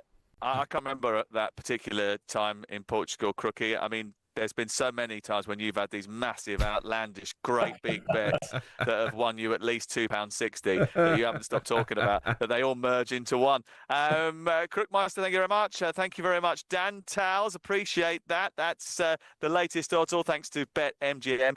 Please gamble responsibly. It's showtime on talkSPORT with BetMGM. Keep things golden with responsible play at betmgm.co.uk. 18 plus gambleaware.org. Let's get the latest from Portrush. Here's Sean O'Brien. Yes, the Rory roller coaster continues. Perfect drive on 4, stunning approach shot and a simple birdie. That put him within 3, but he's just giving himself so much work to do off the tee. We're just watching him try to save his par at the drive ball par 4th, 5th, and it just slid by on the left. He actually found the bunker, had to chip off the green. So that is a very, very annoying bogey, because that's one of the scoring holes here at Portrush. If he can just start putting the ball in the fairway, he'll win by 10, but he finds himself 4 shots off the lead. And there's a new man at the top of the leaderboard. It's 2023 Open champion Brian Harman. He's hit the front on 5 under, and there's 8 players just 1 shot back, including England's Tyrrell Hatton, as we just mentioned, and Denmark's Rasmus Højgaard. Just a reminder, world number 1 Scotty Scheffler is 3 under, currently 2 shots back. He tees off at 3:10, but Harman leads the way, and there's live coverage over on talkSPORT 2. Sean, it's good to see a big British contingent towards the top end of the leaderboard. We were just talking about Tyrrell Hatton there, and obviously Shane Lowry, who's not gone out yet, Bob McIntyre as well. Justin Rose yesterday. How difficult is it, particularly when he's not been in brilliant form since the Masters, to go bogey-free on the first day of an Open? It's incredible, and the fact that he continues to make his presence felt at these big events well into his 40s is just remarkable. I was speaking to him in the press conference, actually, in light of Scotty Scheffler's kind of existential crisis earlier in the week, and saying, as someone who has been world number 1, has been at the top of the mountain, to continue grinding and to continue working so hard, what drives you and what motivates you? And he gave a great answer about how it's just the journey, and he just loves he gets a kind of thrill, and he gets all his kind of motivation from the grind. And yeah, he was 2nd at the Masters in April, 2nd at Troon last year. He'll probably make the Ryder Cup team in New York, and it's just been a fantastic kind of renaissance for Justin Rose. The fact that he was bogey-free yesterday was incredible. I think he just dropped his first shot of the championship a few moments ago, but he's within 3 of the lead, and he's got to be a contender this week, hasn't he? And the weather over the weekend is obviously going to play a major part. Is there anybody you think that when that comes can really come in hit top form, really? I think it's your compatriot, Charlie, Bob McIntyre. Yeah, if the going gets tough, we saw that in the US Open in June. He just seems to, everyone else goes down. He seems to kind of rise up the leaderboard when the conditions kind of come. The forecast looks okay. It's really unpredictable here on the Causeway Coast. We had a dreadful forecast for yesterday afternoon for Rory's kind of afternoon wave, and ended up being okay. And there was some dreadful weather in the morning, and that was quite unexpected. So it's fine now. There's a chance of rain this afternoon. Remains to be seen if that happens. But the weekend looks okay. So I think if the conditions do come in, you're looking at someone like Bob McIntyre who can definitely rise up the leaderboard. I know we mentioned Shane Lowry as well. He's only 1 under par and won it in 2019 when the conditions got pretty tough. So yeah, I think the guys from the UK and Ireland know how to play the links when the conditions get tough. So you'd be looking at those guys. Yeah, those conditions change almost as regularly as they do here in Switzerland, Sean. Thank you very much. talkSPORT 2 for full commentary. We've got live coverage of the Open throughout the course of the weekend here on the network. You can download our app. You can flick between the 2 stations. So much still to come between now and 1 o'clock this afternoon. Lennox Lewis is coming on the programme to talk about Usyk and Dubois too, so don't go away. The Open Update on talkSPORT with Arnold Clark. Build your own car deal, all with a few clicks.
Nearly 2 years ago, the controversy surrounded, was it a low blow, wasn't it a low blow? I'm sure we'll see it again, but the crowd are booing as soon as it landed. You can see the pain on Usyk.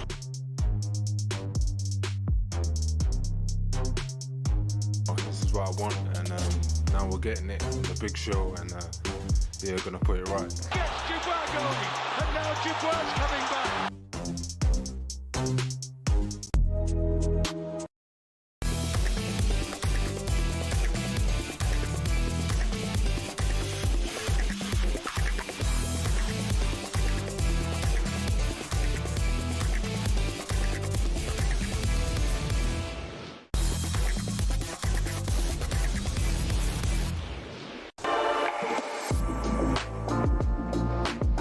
very good afternoon to you all. It's afternoon where we are. It's 13 minutes to 1 here in Zurich. It's just coming up to midday in the UK. Thank you very much for choosing talkSPORT. Sam Matterface in Zurich with Alex Crook back in London with Charlie Adam. Transfer rumours, and Crookie loves a little bit of delving into what's going on, who's moving where, and we'll speak to him in just a second. Charlie, in terms of the summers, being a manager and being a player, what's it like when you hear names flying around about players that could join your club? Well, I think as you put it from a manager, is that, you know, it's you want your best, you want the business, you want to do the right. The clubs want to try and get the best deal. The player wants the best deal. You want the player, and it's important that you get the players over the line. It's very difficult now in negotiations for some clubs to get deals done. Yeah. But as a manager, you have to be clear in what you want. I think if you're clear in what you want and you leave it to others to then get the finances and the business side done, then that's all you can do. But I think as a manager, I don't think you can just take a player for sake of taking a player. You have to be clear that this player will fit into what you want. And when you're at a club as a player and you see your club, and use Liverpool example, when you're signing top players, it gives you motivation, it gives you excitement that, you know, we can be challenging for the top prizes again. And you know, I think every club, no matter if it's in League Two or up in the Premier League, the other players, they're looking to see what your club's doing, what's the ambition of the football club, and ultimately knowing where they're trying to go. So there's a lot of good businesses getting done for players and clubs, and you know, a lot of money getting spent in England again. But you know, I'm looking forward to seeing how the big clubs really react to what, on the back of what Liverpool have done, because I think Liverpool have set the benchmark for everybody in the Premier League at the moment. You had a great career and you moved around a fair bit in terms of transfers, but did you ever see a headline or a story linking you with a massive move and think either, cool, that would be great, or that's just absolute nonsense? Well, I think on the back of, for me, would be probably when Sir Alex Ferguson talked about my corner's worth £10 million. When we played Blackpool, Manchester United, and we nearly beat them, but they come back and beat us 3-2. Yeah, but I remember it live on talkSPORT, that game. A moment like that, you think, wow, like somebody like that was talking about you and things like that. But no, I think ultimately you try and keep everything private, but it's tough nowadays because there's so many people round deals now that want to get out and those pesky journalists feed the information to Alex Crook. So I think, and I look at just look at Liverpool as a football club, how they've done the business and been able to keep the business in house quickly, done the work on the players and got them over the line. But yeah, like anybody sitting in the game or outside the game now, when there's a breaking story or when players are moving, you know, you get a buzz and you're excited to see it, because I think this is the best part of it. The summer transfer window, everybody's doing business, spending money, and it's great to see where it's going. Well, certainly no doubt that when there is transfer rumours, when there is breaking news, there's only one man to talk to, and Alex Crook has got the latest on a few of the big deals that are coming your way. And Johan Visser, he's been highly sought after this summer. What's the latest on him? Yeah, he certainly has. Already one derisory offer, as it was described to me, from Nottingham Forest, rejected by Brentford. We know that Thomas Frank is a big admirer and would like to take him across London. And Newcastle, having missed out on Ugo Ekitike to Liverpool, they're now showing interest as well.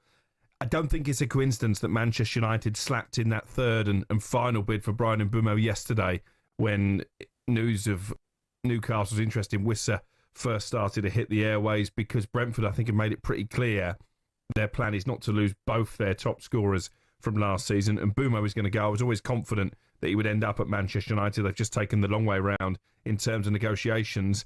And I was told this morning Brentford determined now to keep hold of Wissa. They value him in excess of £50 million anyway. I just wonder how the player feels about that when you've got big clubs playing Champions League football who are coming after you. If Brentford say you can't go, how do you think Wissa might react to that? Yeah, it'll be tough for him. It will be tough because Mbeumo, obviously, they had a great partnership last year and they scored a lot of goals together. Should United be signing them both? Bearing in mind that Manchester United need a number 9, they've already got that relationship.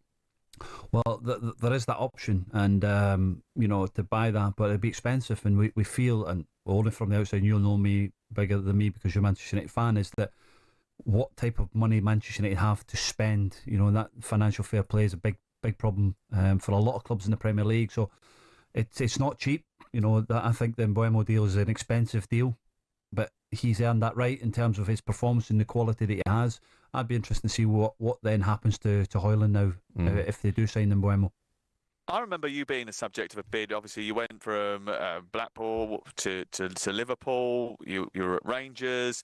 You would have been talked about. It would have been in your mind that someone big was coming in for you at various points in your career. What's that feeling like when you know that there's big interest in you? Is there a sort of anxiety that you're like, well, I've got to make the move now. I have to do it now because otherwise this interest might not come around again. Yeah, absolutely, and that's, you know, for me, we're going to Blackpool to Liverpool was life-changing for the club, but in terms of going to Liverpool, but also financially. You know, you look after your family for the rest of your life, and you know, in that ways. But when I was at Blackpool, you know, the last day of the transfer window, I walked off training pitch and went to the stadium to speak to the owner, and the owner wouldn't talk to me. Really? For it, yeah, because ultimately it was life changing. The money wasn't right for them value, and listen, I see it as an owner. You say, well, we've just got to the Premier League.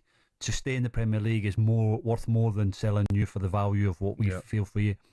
But I had to go to the stadium, and I sat there from, you know, 12 o'clock in the afternoon to 8 or 9 o'clock at night. Just sat there with my agent.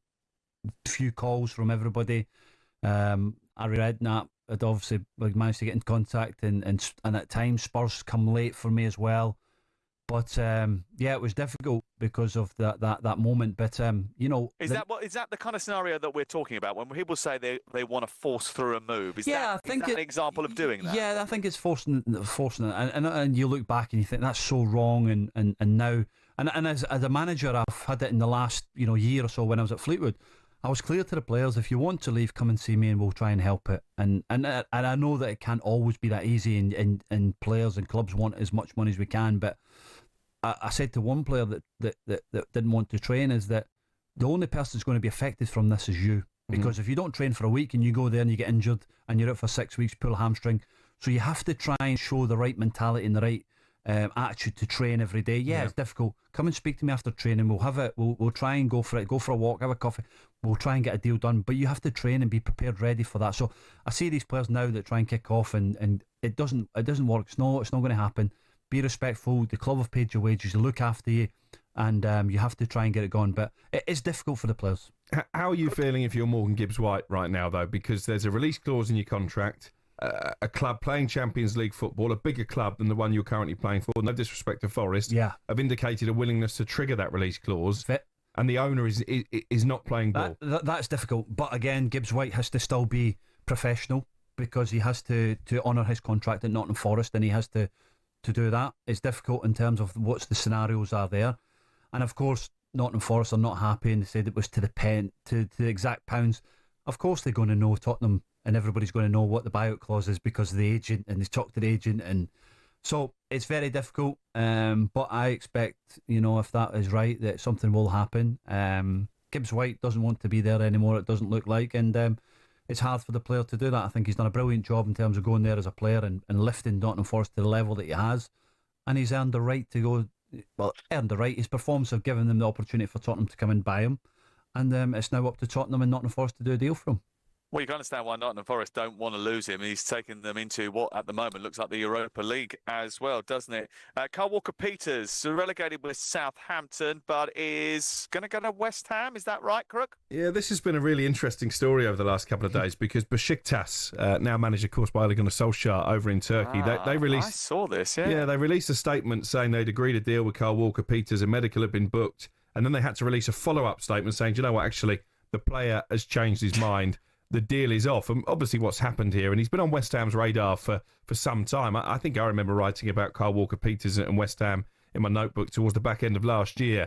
Finally, David Sullivan has pulled the cord. It looks like there's a 3-year contract and offer from West Ham. I think Kyle Walker-Peters' preference was always to stay in the Premier League, so it looks like he's going there on a free transfer. But didn't he instead ask for an extension? When Besiktas had agreed all the bits and pieces, he asked for an extension, and they said, actually, if you're not going to sign now, if you're not going to come and do this medical now, we're withdrawing the contract offer. Yeah, well, it's pretty clear the reason he asked for an extension was because he's had the tap on the shoulder from West Ham. And he's a free agent, so they've not broken any rules.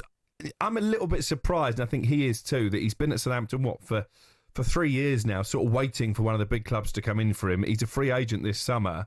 I think he would have felt maybe, having proven himself in the Premier League, played for England, he would have got a bigger club, certainly than Besiktas and maybe even than West Ham. Yeah, but sometimes your performances dictate that. You remember, you've got to come on the back of one of the worst performances from a Southampton team in the Premier League's history. Yeah. So you don't just earn the right to go to a big club. So, you have to wait and see, and ultimately the positions have to be there for that opportunity for you as a player to go there. I'm surprised West Ham, they've got Wan-Bissaka as well, so be interested to see how he can they play on both sides, can't he? So yeah. offers that versatility. That's going to be important, isn't it? Because they don't have the backup at left back that they did have last year. Right, when we come back, we'll be talking Lennox Lewis. He's going to join us to discuss Usyk versus Dubois 2, which is live on talkSPORT at the weekend. More from the golf as well. So stick around. You're listening to White and Jordan on talkSPORT with Selco Builders Warehouse. It's where the trade go.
Serena Wiegman thought England were goners from the Women's Euros after arguably the most bizarre penalty shootout in the tournament's history. Sweden were leading the Lionesses 2-0 until the last 11 minutes of the game. 9 out of the 14 spot kicks were then missed or saved. Well, when you miss so many penalties, then I was really concerned. So, okay, now it's done. And then they missed again. So that needs a little bit of luck, of course, that they then miss. For them, of course, the most horrible way to go out of a tournament, and yeah, for us, maybe even more exciting. England take on Italy next Tuesday, and that will of course be live on talkSPORT. Courtney Sweetman-Kirk says although England found a lot of luck in that game last night, it won't carry them through the tournament. Maybe Italy, we might get away with that, but Spain, there's absolutely no chance we will get away with playing like that in the first half and being able to win the game. Over in Portrush is day 2 of the Open. Let's hope the local hospitality joints have stocked up for the day after one boozer ran out of Guinness. You can listen to our live coverage on talkSPORT too. Conor Benn reckons Chris Eubank Jr. is scared of fighting him again, and there's not much mutual respect ahead of their potential rematch. The pair were due to meet again in September, but it's looking unlikely now. But there's another box office fight that might interest you. Anthony Joshua versus Jake Paul. It's been confirmed by Saudi boxing chiefs. Meanwhile, tomorrow at Wembley, we'll see Daniel Dubois take on Alexander Usyk again in an undisputed world heavyweight title fight. Heavyweight boxer Dave Allen reckons it's gonna be interesting. Dubois the real deal, you know, he's improved, he's older, he's a bit more, I think he's got it all a bit more together, so I think all the pressure really is on Usyk. talkSPORT will have live comms of all of tomorrow's fights with build-up beginning at 6 p.m. And from the West Coast to the Welsh Coast, Snoop Dogg's become an investor and co-owner of Swansea City. It's after he launched the team's home kit for the 2025-26 season last weekend. For more on these stories, head to talksport.com.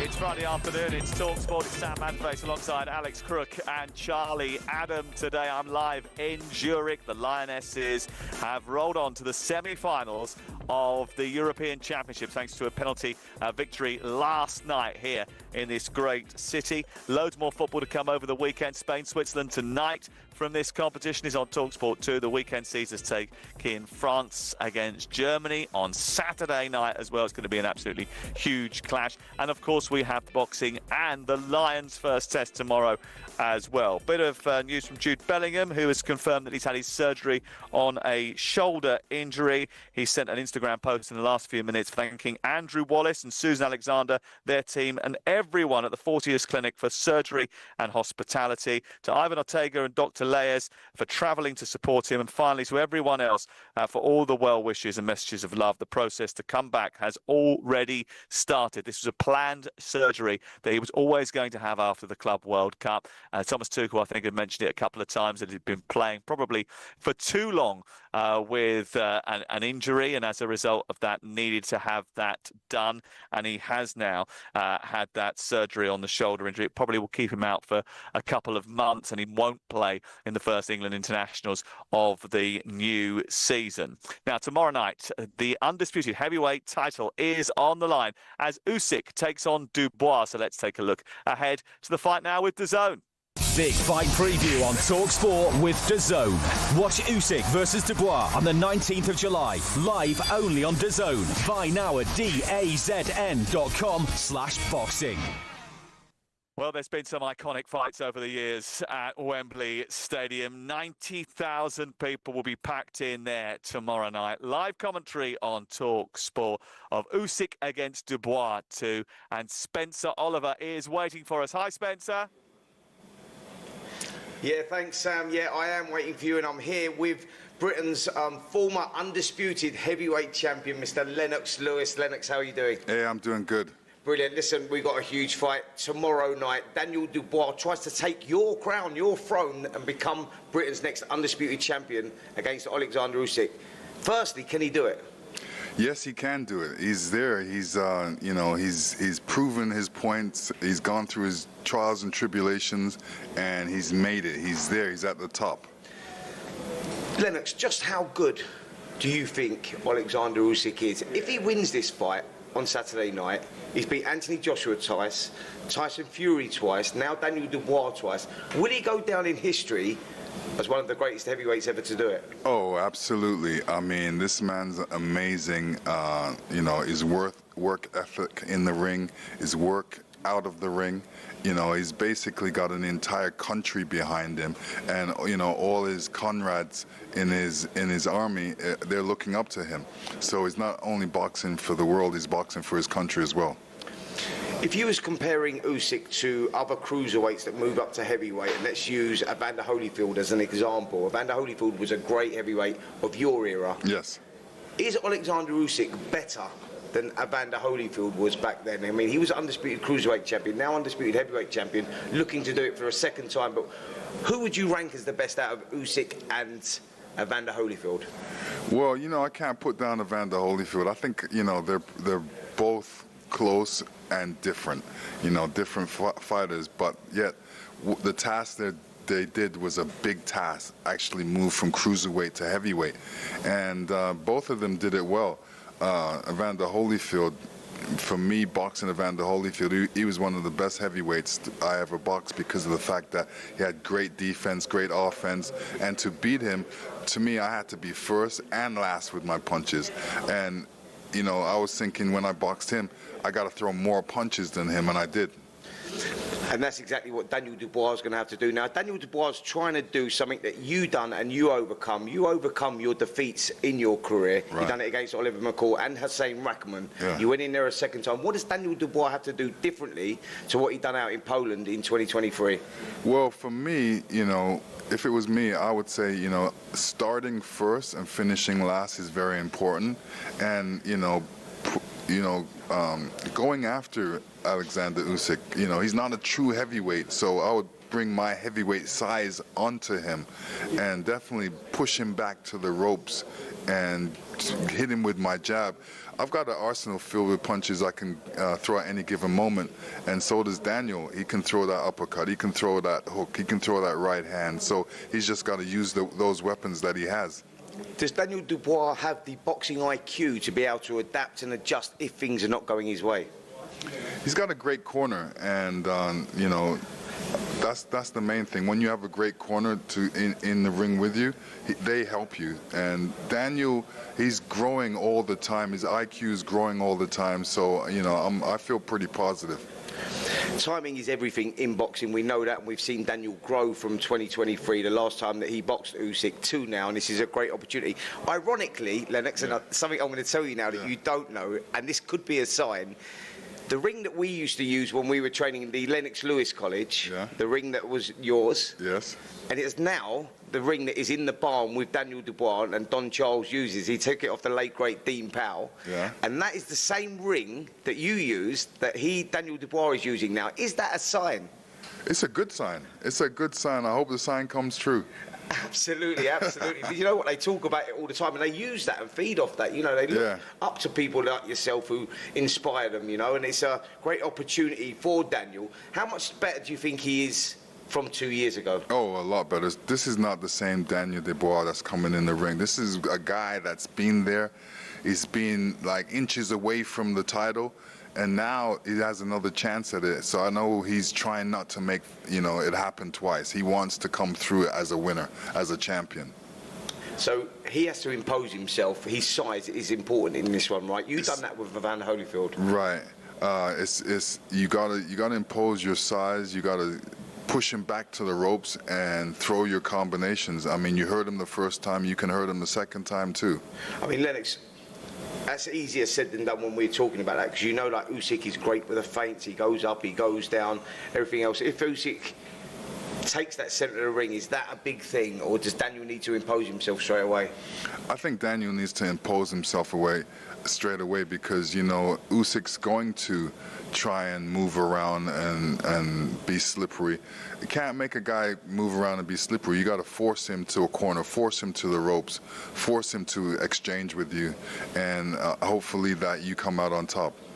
How good is this era of boxing right now? You know, we've got the names. We'll talk about Anthony Joshua, Tyson Fury. We've got young Daniel coming through, Alexander Usyk. Would you like to be around in this day? Oh yeah, absolutely. You know, you say that with a smile on your face as well. Yeah, because, you know, everybody can't beat Alexander Usyk. They need me to come back to beat him.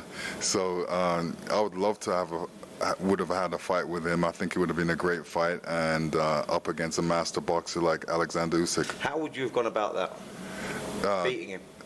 Just step to him with my jab. I've got an arsenal filled of punches that I can throw at any given moment. So whether it's the uppercut or the jab or the right hand or the hook, one of the punches will reach him. You're talking to the pugilist specialist. Absolutely. And Lennox, I've got to ask you, mate, for people that may not understand this, but the undisputed world heavyweight title is not just the pinnacle of boxing, it's the pinnacle of sport. Yes. You've had that. What will it mean to Daniel Dubois to walk out in front of 90,000 people at Wembley Stadium and try and capture that title? It would mean a lifetime of work, of dedication, of sacrifice that he has, and it would have been all worth it. Absolutely. Well, listen, Lennox, yes. I'm really looking forward to it. Before we go, you've got to give me a prediction. Who wins the fight and how? If the fight don't go the distance, I would say Daniel Dubois. If it goes the distance, Alexander Usyk. And the master, Lennox Lewis, what's the prediction? Where do you see it? Do you think it goes the distance, or can he get the job? You know, this is a life-changing fight for Daniel Dubois, and this is the fight that he's been searching for such a long time. And you know, like I said, he's been through his trials, tribulations. Now he's at the front door. All he has to do is go through it. All he has to do is kick down the front door. Well, listen, I've seen him in camp, and I know that motivation is there. I can't wait until tomorrow night. I know you can't. Working on DAZN, on the broadcast, we're really looking forward to it. Yes. Sam, yeah, it's going to be absolutely brilliant. You can catch it all across the talkSPORT networks. Back to you. Thank you very much, Spencer, and Lennox Lewis as well. I'm sure that Alexander Usyk is absolutely delighted that Lennox Lewis has got no plans to come out of retirement and try and take his undisputed crown. He certainly would not want to face him, especially in his pomp. Tomorrow night, live on talkSPORT, that fight. That was a look ahead to Usyk versus Dubois with DAZN. Don't miss the heavyweight rematch between Usyk and Dubois for all the belts. The undisputed glory tomorrow night, July 19th, live only on DAZN. Buy now at DAZN.com/boxing. Big fight preview on talkSPORT with DAZN. Watch Usyk versus Dubois on the 19th of July, live only on DAZN. Buy now at DAZN.com/boxing. That's a cracking summer of sport and a cracking weekend of sport, including the Open at Portrush. And Sean O'Brien. Yes, still Brian Harman at the top of the leaderboard on 5 under par. When he won at Royal Liverpool in 2023, I remember the story very quickly became about how much he waggles over the ball, how much he loves hunting, and how much he looks like Ricky Ponting. So this is someone who needs no introduction to fans of the Open. Denmark's Rasmus Højlund has just joined him at the top as well. Scotland's Bob McIntyre, someone we were talking about earlier, he's putting himself into contention with an excellent front nine. He's 2 shots back at the moment, just missed a very makeable birdie chance. Victor Hovland, Ludvig Åberg and Tommy Fleetwood are moving along very nicely. They're all 4 shots back, and so is Rory McIlroy. He's just looking for a bit of a spark on this second round, and he's got a birdie chance on 7 to move within 3 shots. You can listen to that birdie chance over on talkSPORT too. The Open Update on talkSPORT with Arnold Clark. Get the UK's best used car deals, guaranteed.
Nearly 2 years ago, the controversy surrounded, was it a low blow, wasn't it a low blow? I'm sure we'll see it again, but the crowd are booing as soon as it landed. You can see the pain on Usyk.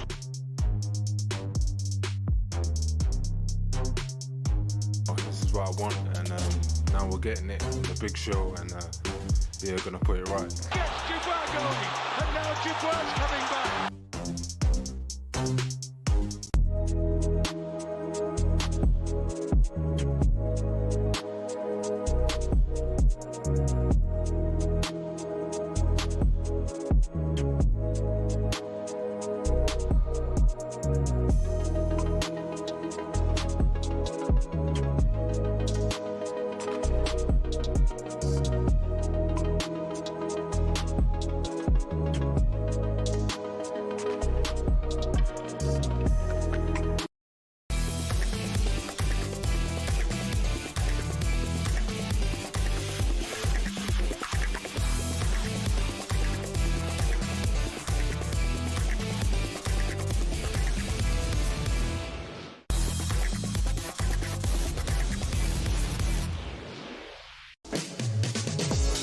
Very good afternoon to you. This is Sam Matterface live in Zurich, and we've got the Women's Euros continuing tonight and Saturday. As you just heard, France-Germany, massive. I'm on my way to Basel, actually, a little bit later this evening to catch up with the French and Germany squads. Now, what we're doing for you, though, is giving you a chance to win a fantastic prize this summer, because Coldplay are back at Wembley, and we've got a huge VIP package up for grabs for one lucky listener.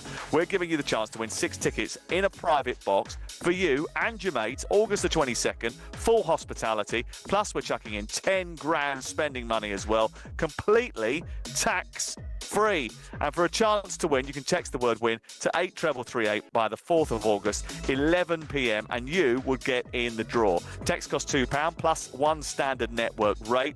It means that you must ask the bill payer's permission before you do so. You can just post your name and number to Coldplay Prize Draw, PO Box 3190, Colchester CO2 8GP, to arrive by 5 p.m. on the 7th of August. It's 18 plus, UK, excluding Northern Ireland. It's a talkSPORT limited promotion run on talkSPORT, Talk and Virgin Radio UK stations, and full terms and conditions do apply at talksport.com.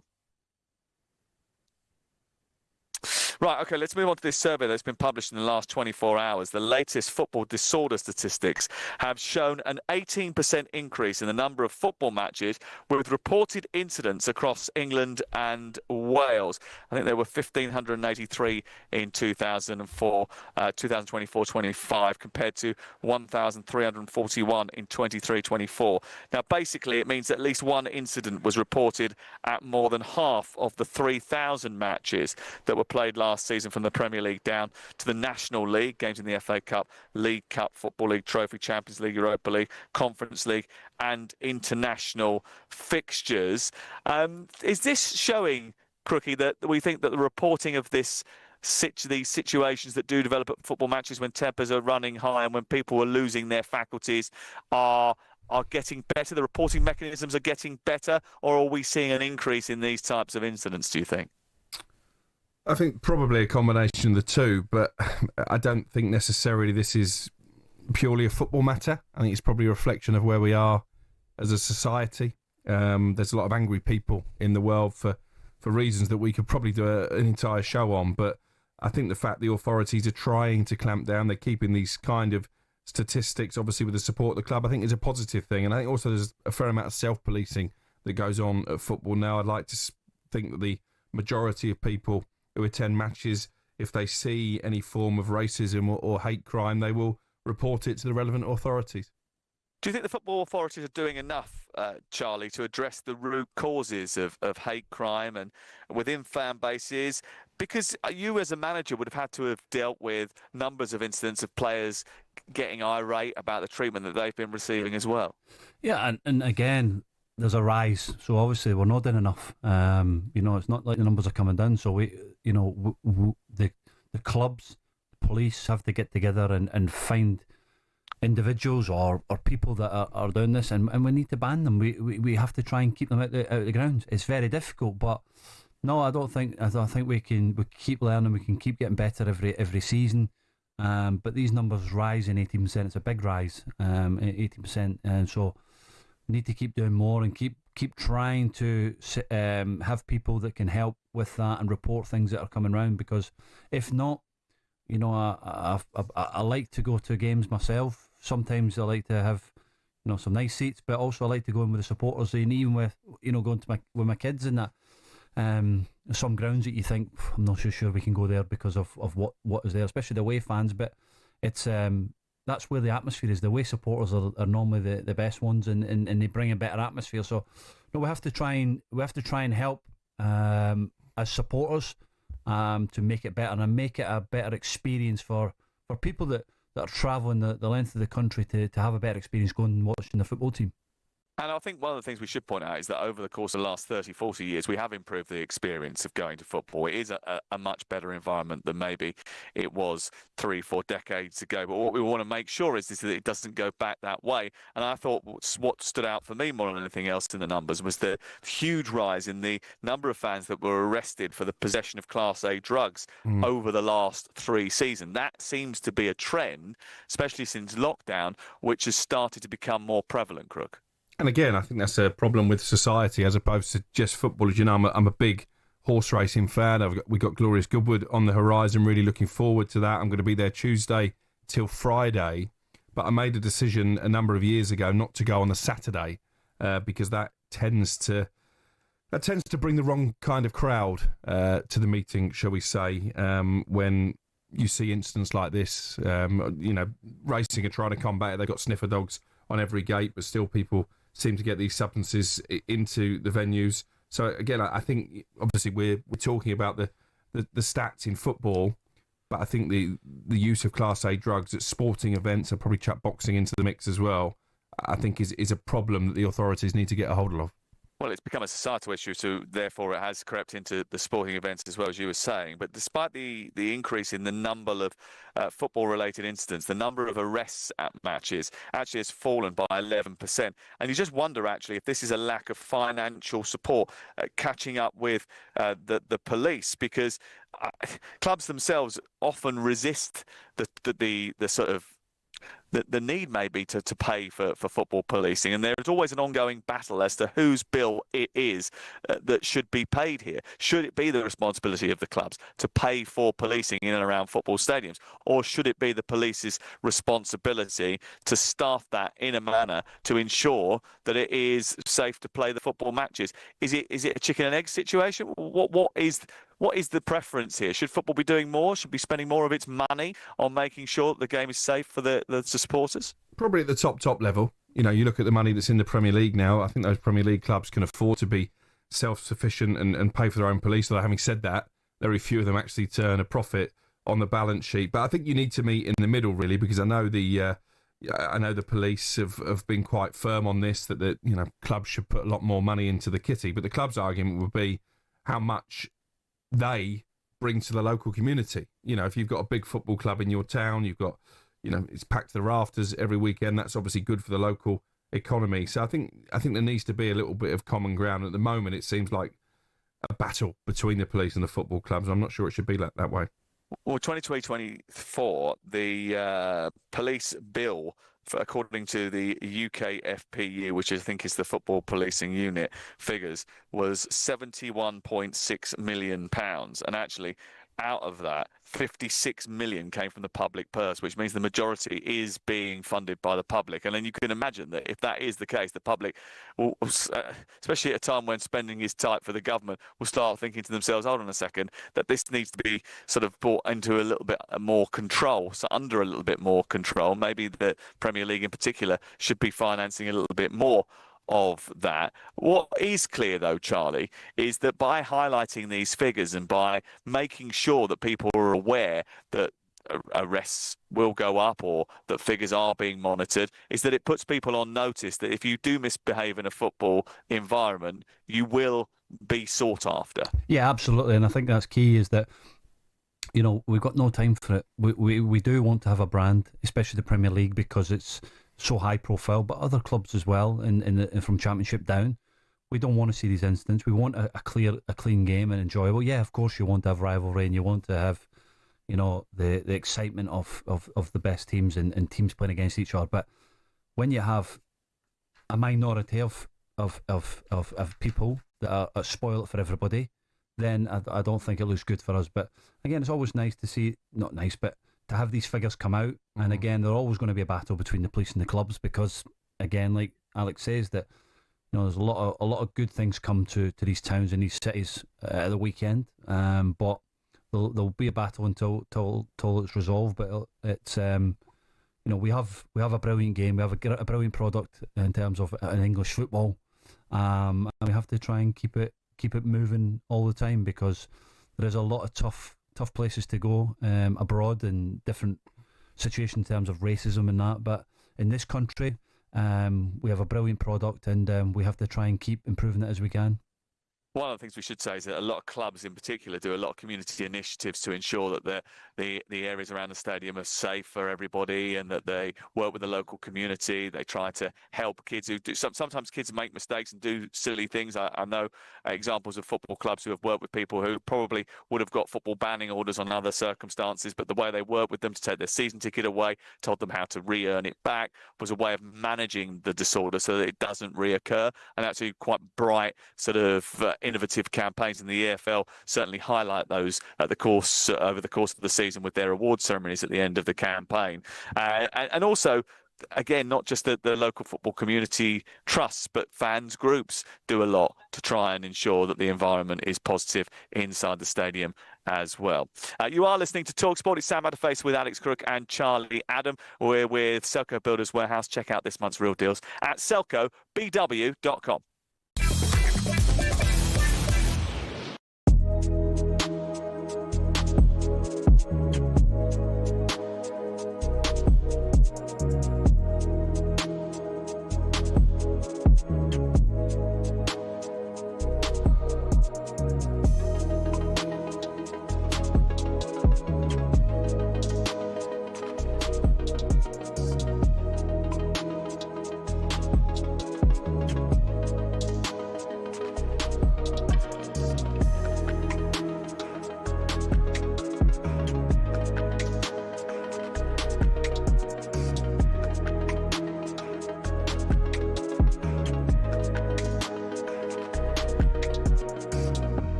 Serena Wiegman thought England were goners from the Women's Euros after arguably the most bizarre penalty shootout in the tournament's history.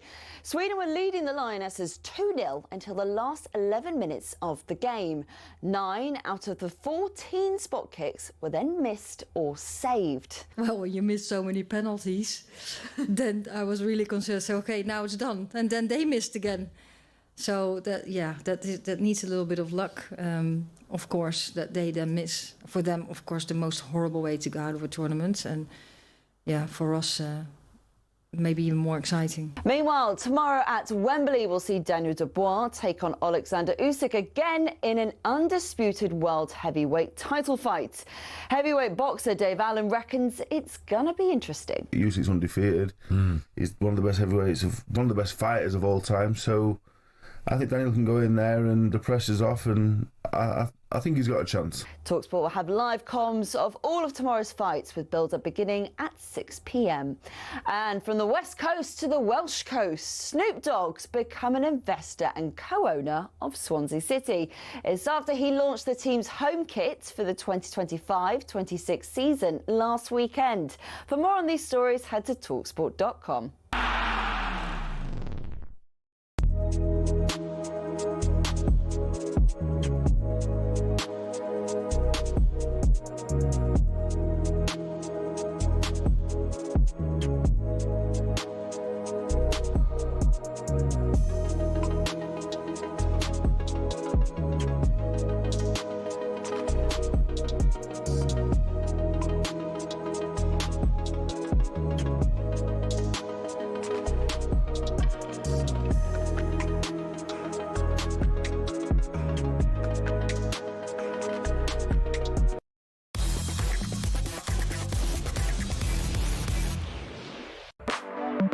It is talkSPORT, it's Sam Matterface with Alex Crook and Charlie Adam. The Women's Euros this weekend, the Open Golf, we've got the Lions first test for you, all available on talkSPORT. So whatever you do, make sure you've downloaded the talkSPORT app. You can get a connected TV app, you can watch all the programmes as well. It is the perfect place to be. Adrian Durham's texted me about the Lionesses training. He's gone up there to watch them today. Just 2 goalkeepers and 6 outfield players at training when they first started. The rest were still at the hotel, not even in the gym. No update on Leah Williamson so far, but Lottie Wood Moy, Maya Letitia, Jess Park, Aggie Beaver-Jones, Neve Charles, who came on last night, Grace Clinton and Kiara Keaton and Morehouse, 2 goalkeepers, were all training a little bit earlier on as they prepare for a semi-final live on talkSPORT on Tuesday night. Let's turn our attention to the EFL and in particular Sheffield Wednesday, because some of their best players are leaving. The takeover that was on looks to be off again. Back to the drawing board for Sheffield Wednesday. Let's speak to James Mappin, who is the host of the Wednesday Till I Die podcast, and he joins us now. Hi, James. Hi, Sam. How's things? It looks nice where you are. Looks a lot better than our current situation at Sheffield Wednesday anyway. Well, it certainly looks better than the North Stand at Hillsborough, because more information, if things weren't going from bad to worse, that there's been another setback in terms of where you sit, actually. The stadium supposed to have undergone renovation work. Has that happened, and what does that mean going forward? Yeah, so like the work should have been done years ago, to be fair, and it just simply hasn't, and it's just been one of the failings from the chairman. But yeah, there's going to be a safety advisory group meeting today where the club should be updating on whether that work has taken place or not. I don't know if it has or not. You would like to think that someone would have said something or someone would have seen something, but I've not heard anything at all. So yeah, after the previous meeting a few weeks ago, it was said that if work doesn't get done, that stand will have to close, or certainly won't be given the safety certificate. So yeah, it's just one thing after another, Sam, like constant, I'm getting just numb to it all now. Like this should be really shocking and terrible news, and obviously it is, but it's just one thing after another at the moment, and it doesn't seem to be getting any better anytime soon. Well, that's the problem, isn't it? It's a cascade of bad news and poor turns. And we could go back to last Friday, and it all looked very rosy, and things seemed to be in place for an agreement in principle for somebody else to take over the football club. But it has stalled. Why is that? And what is the latest with the possibility of a takeover? Because until Delphine Chancerai ends up leaving the club, it can't move forward, can it? No, it can't. And yeah, last Friday it was announced that there's one party that had, signed or at least agreed some sort of deal, perhaps signed an NDA, and things were going to move forward. And I'm not going to lie, myself and probably a lot of Sheffield Wednesday fans got probably a little bit too excited by that news. And again, it was just news that things were just going to be done normally. Apparently a broker had been introduced in order to sell the football club. And I just thought that things were perhaps happening, because for a long time things haven't been happening at all, and it's been obvious that things need to change at Sheffield Wednesday. And yeah, we thought that we might have been getting somewhere, but then we didn't hear anything, which on one side of things you think that must be good news. Things are happening behind the scenes. We don't need to hear about absolutely everything as a fan. But then it comes out on Wednesday that those talks have stalled and perhaps broken down, and and we're just back to square one again. And I feel like, well, there's one common denominator, and it is the chairman. He's just really difficult to deal with. No one can deal with him whatsoever. So it's no surprise that we're in this situation at the moment. That's because the guy's a complete egomaniac, from what I'm told. And I'm surprised and concerned that the EFL don't have more power here. You know, you've got this fit and proper persons test. Well, when do they decide that an owner is not fit and proper? Is it when the players' wages go unpaid for the third month in a row? Is it when HMRC are not getting their money on time? Is it when one of the stands is not fit for purpose? Is it when there's no training ground for the players to train at because you've not completed the build and work? Is it a frustration amongst Sheffield Wednesday fans that the EFL can't do more to intervene? Because we've seen this at Reading, and it got until the club were on the verge of going to oblivion before the EFL actually pulled their fingers out. Well, at Reading, they only did something because something happened over in China, which meant that he failed that test. All the things that he was doing at the football club didn't actually. The EFL couldn't do anything, and that's where we are in this situation. 3 embargoes we had last week. I know 2 of them have now been lifted. HMRC have been paid. The players have been paid.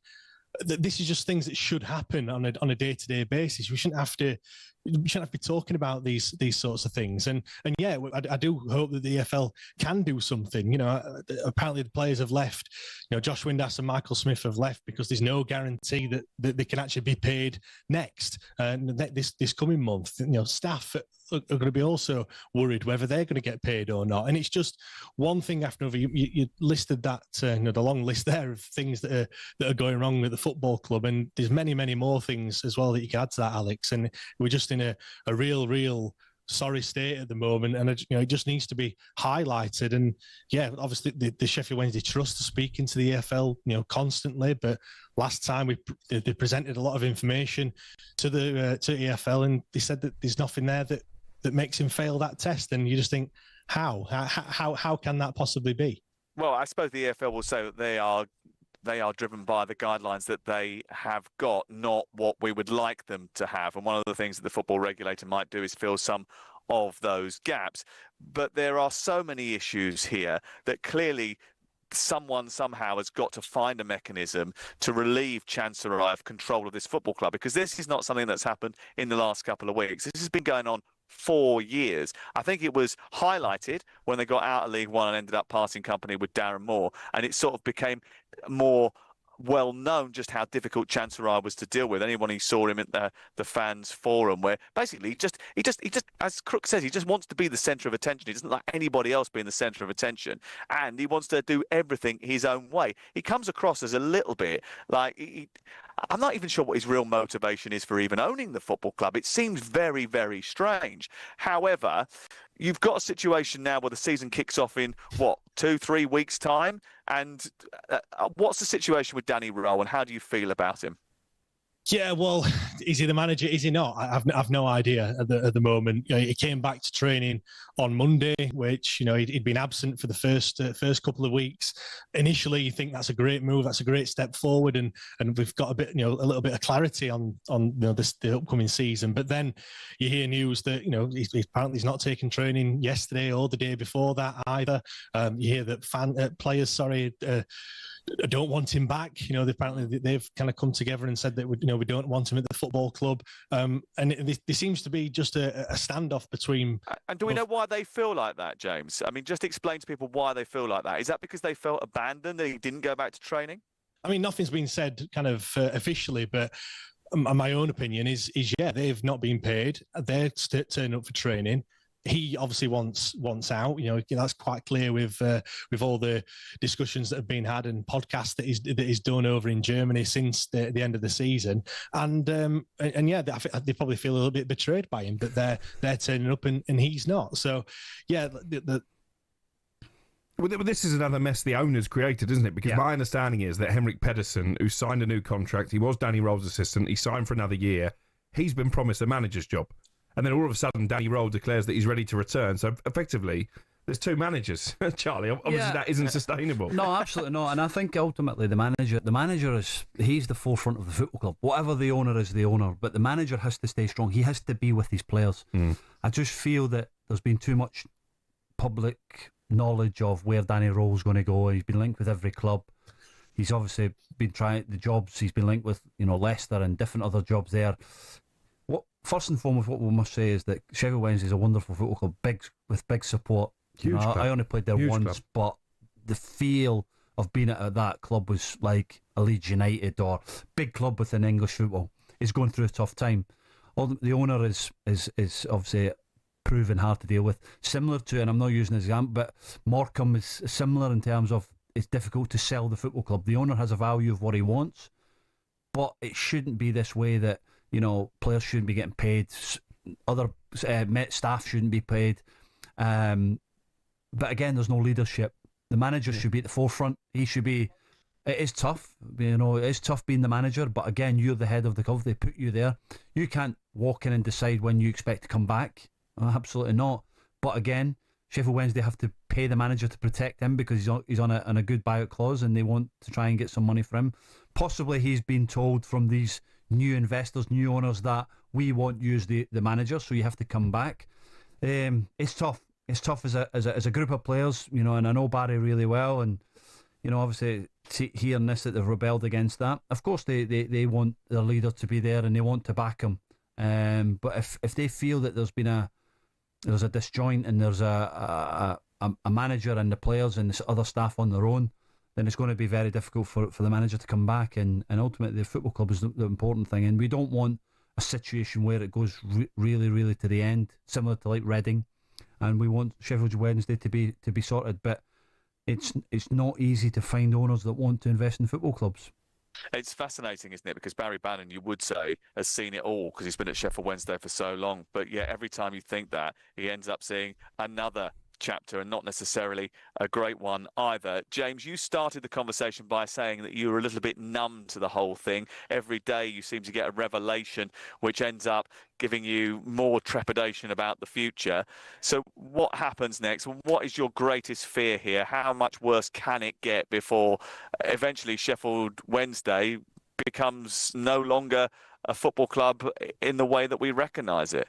Yeah, I mean, is that a possibility? Is that your biggest concern? Well, you can never say never. That is the worst case scenario. I don't think it would ever get to that point. I think I don't want to say Sheffield Wednesday is too big for that, but I'd like to think it wouldn't get there. But when you see Josh Windass and Michael Smith just literally walk away from the football club yesterday, and apparently the reason for that, I think that also means that other players could do similar as well. I believe they were two of the six that handed the notice in prior, at the start of this month. But you look and you look at the squad. We've got like 16 players of kind of professional standing. We've not even got enough to field the squad. And then you're looking at the season that gets underway. We've brought no players in. We're still under a transfer embargo. We can't pay any fees for any players up until January 2027. Like, I really don't know where we're going to go. You look at the odds for relegation. I think we're evens to get relegated, which is probably a good price, to be fair. I'm really worried for this season and for the future of Sheffield Wednesday. I really don't know what's going to happen. I hope I could answer it for you, but I really can't. Have you contacted the FSA? Is there a group where there are a selection of supporters that are trying to somehow come up with a mechanism to buy the football club themselves? Because I know that the FSA have worked with many different clubs over the course of the years to rescue clubs in this sort of situation. Is that something that the Sheffield Wednesday fans are exploring? Well, there is interested parties to buy the football club. I think the problem is just Chansiri and obviously what value he gives on it. I think Alex said he goes on a bit of a power trip and he owns a football club. It's his decision. He can do whatever he wants. And the worry is that the value he puts on the club is far too high. We've heard £100 million. Now the club down the road, Sheffield United, went for just over 100 million. They've been in the Premier League about 3-4 times since we've been there. They've got much better infrastructure than what we've got. You can't put that same value on us in its current state. It's just ridiculous. And all their stands are open as well. And James, just in case and nobody knows what happens next, the Safety Advisory Group have a chat today. They decide whether or not you can open the North Stand at the beginning of the season. If they can't, where are you going to sit? No idea. Absolutely no idea. I presume they would move us somewhere else. We don't even know how many season ticket holders there are in that stand. I mean, the worrying thing is if you've been to Hillsborough, you'll have seen, and where Yule was sat, the north stand is directly opposite. It says the words Chancery emblazoned all over it. So if it's not open, that'll be there. His name will be there for everyone to see, which is obviously not what we want. Okay, James, appreciate you coming on, and good luck to Sheffield Wednesday. Keep us in touch with what happens there. It's a great football club. I was there for the opening game of last season when they were brilliant.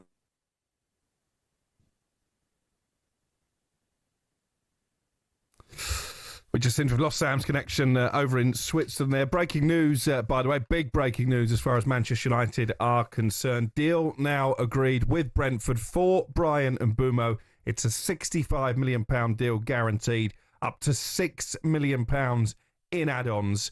Charlie Adam, your immediate reactions to that before we break? Well, they wanted the player, didn't they? He's got Premier League experience, had a wonderful season last year, and he's going to be there to improve Man United on what they had last year. So, two good piece of business in terms of Cunha and Mbeumo, forward-thinking players, get plenty of goals, and that's what Manchester United need at the moment. Yeah, United as a team scored 44 Premier League goals last season. Between them, Cunha and Mbeumo got 35. Let's get back to the Open at Portrush. Is my man Tyrrell Hatton on the charge, Sean O'Brien? He is indeed. He's just one shot back at 5 under. And speaking of Manchester United, I can confirm Rasmus Højlund is not leading the Open, as I said 30 minutes ago. It was, of course, Denmark's Rasmus Højgaard. Easy mistake to make that. He's also at 5 under, one shot behind Brian Harman, who leads here in Portrush.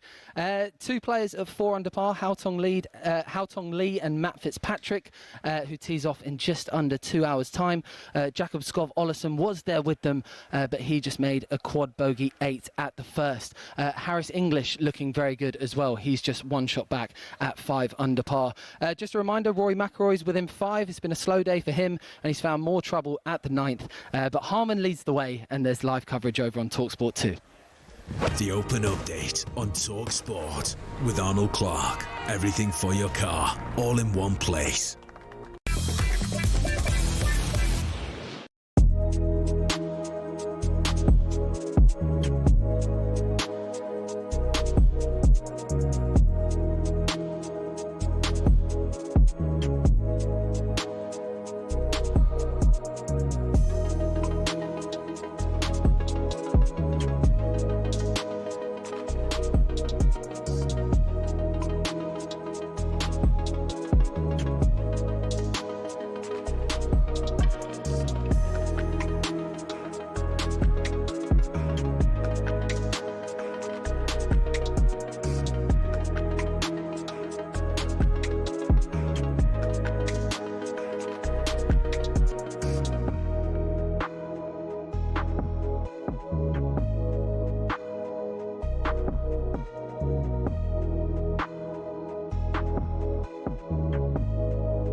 Nearly 2 years ago, the controversy surrounded, was it a low blow, wasn't it a low blow? I'm sure we'll see it again, but the crowd are booing as soon as it landed. You can see the pain on Usyk.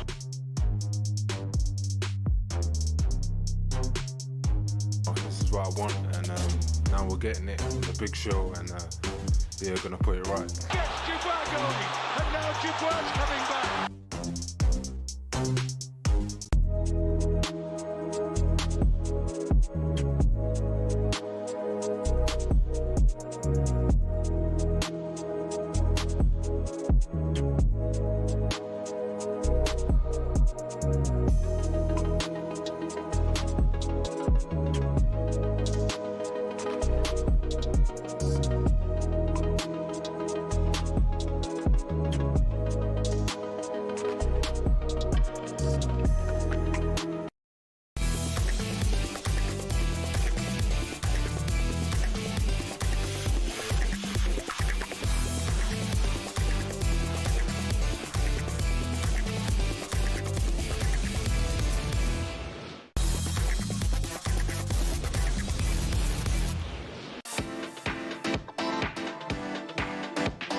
afternoon to you. This is Sam Matterface live in Zurich. We're here on the edge of the Zurich Sea. Lots of live football coming up over the course of the weekend. The next two quarterfinals from the Women's European Championship.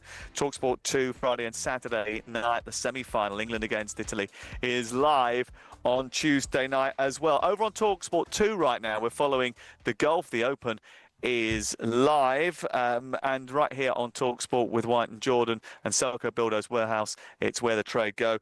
Charlie Adam and Alex Crook back in the studio could talk a little bit about Scotty Scheffler, because he gave a rather raw press conference in the build-up to the Open, in which he said it will take 2 minutes if I win the Open, and before I start asking myself, what is the point?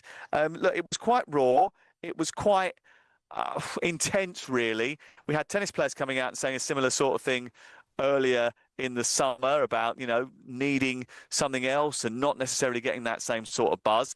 Charlie, from a sportsman's perspective, are you surprised that he's come out and said this publicly? Can you understand where he's coming from here? Is there sort of an existential thing that you go through when you've had a lot of success that you sort of do start to question what the point of it all is? But does that separate the greats? Does that separate the greats from people, your Tigers, your Michael Jordan, the great players of different generations, Ronaldo, that they keep going? I see where he's coming from. I understand that work and life balance is really important. But what I would like to understand is if a footballer come out and said that in this country, that all hell would have broke loose. If that was a player in the Premier League saying, and ultimately, they play a lot of games, we understand that, but all I keep hearing, but you're getting paid $300,000 a week. But that's no. So we have, as footballers, and I'll only go from what we miss life, we miss family things, we miss our kids growing up. Of course we do, but we get well paid, and we've earned it at football, and we've done really well for it. But I think if it was a footballer, then I think he would have been crucified in this country. But Scotty's obviously got a feeling that he has, but again, he's world's number one, been there for over 100 weeks, playing at the highest level, and everybody's different. Everybody has their own opinion in terms of what they want. But if it starts to affect your life, of course, he's in a position where he can walk away from the game of golf. But his CV is absolutely stellar. I mean, he's won 2 green jackets at the Masters. He's won a Paris Olympic gold medal. He's won the US PGA. He's eyeing up the Open. He's been the number one since anyone can remember. Crook, is this a damaging statement to make for the world of golf, that their poster boy, their number one leader of the sport at this moment in time, is questioning whether or not he's going to get the feeling from it that he wants to satisfy his competitive spirit?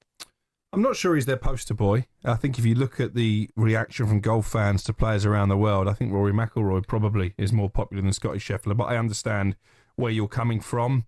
Listen, we all dream of being top sportsmen. We hack our way around our local course, and we dream that we're going up the 18th, ready to try and win the Open. But obviously we don't have the ability to do that, so we get frustrated and disappointed when those who've been blessed with this God-given talent, and they've worked hard to get where they are, let's not forget that, when they see it as a job.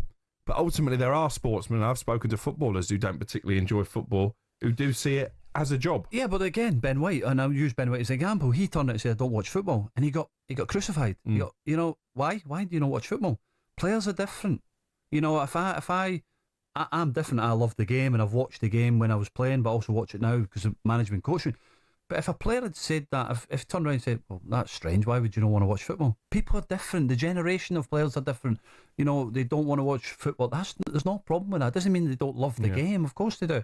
They're playing it in that. So I think the bigger issue is the players who are going from the PGA Tour to live because they want to play less golf for more money, because actually they're not that in love with the sport. I think that is what would annoy golf fans more than what Scotty Scheffler has come out and said. Well, that is something that maybe that they will explore over on talkSPORT 2 during the course of the day, as they bring you live coverage of the Open Championship Friday, Saturday and Sunday as well. Of course, Crookie did say we all dream of being able to play top-level professional sport. And when Charlie scored in a friendly at Fratton Park, a charity games for the vets earlier in the earlier in the close season, he did actually start comparing his statistics in front of goal at Fratton Park to those of seasoned professionals, and actually called out a former Portsmouth defender and said, "I've scored as many goals as you at Fratton Park." That is a true story. That's the kind of true fact. That is the kind of character that we're dealing with here, Charlie. Thank you very much for assimilating into our little Friday night fun booth. We will see you in the next couple of weeks. Crookmeister, enjoy your next holiday wherever that may be. We've got live commentary this weekend from the European Women's Championship. We've also got the Lions Tour, which has got its first test tomorrow, and of course we've got the Open, which continues on talkSPORT 2 right now. Boys are next.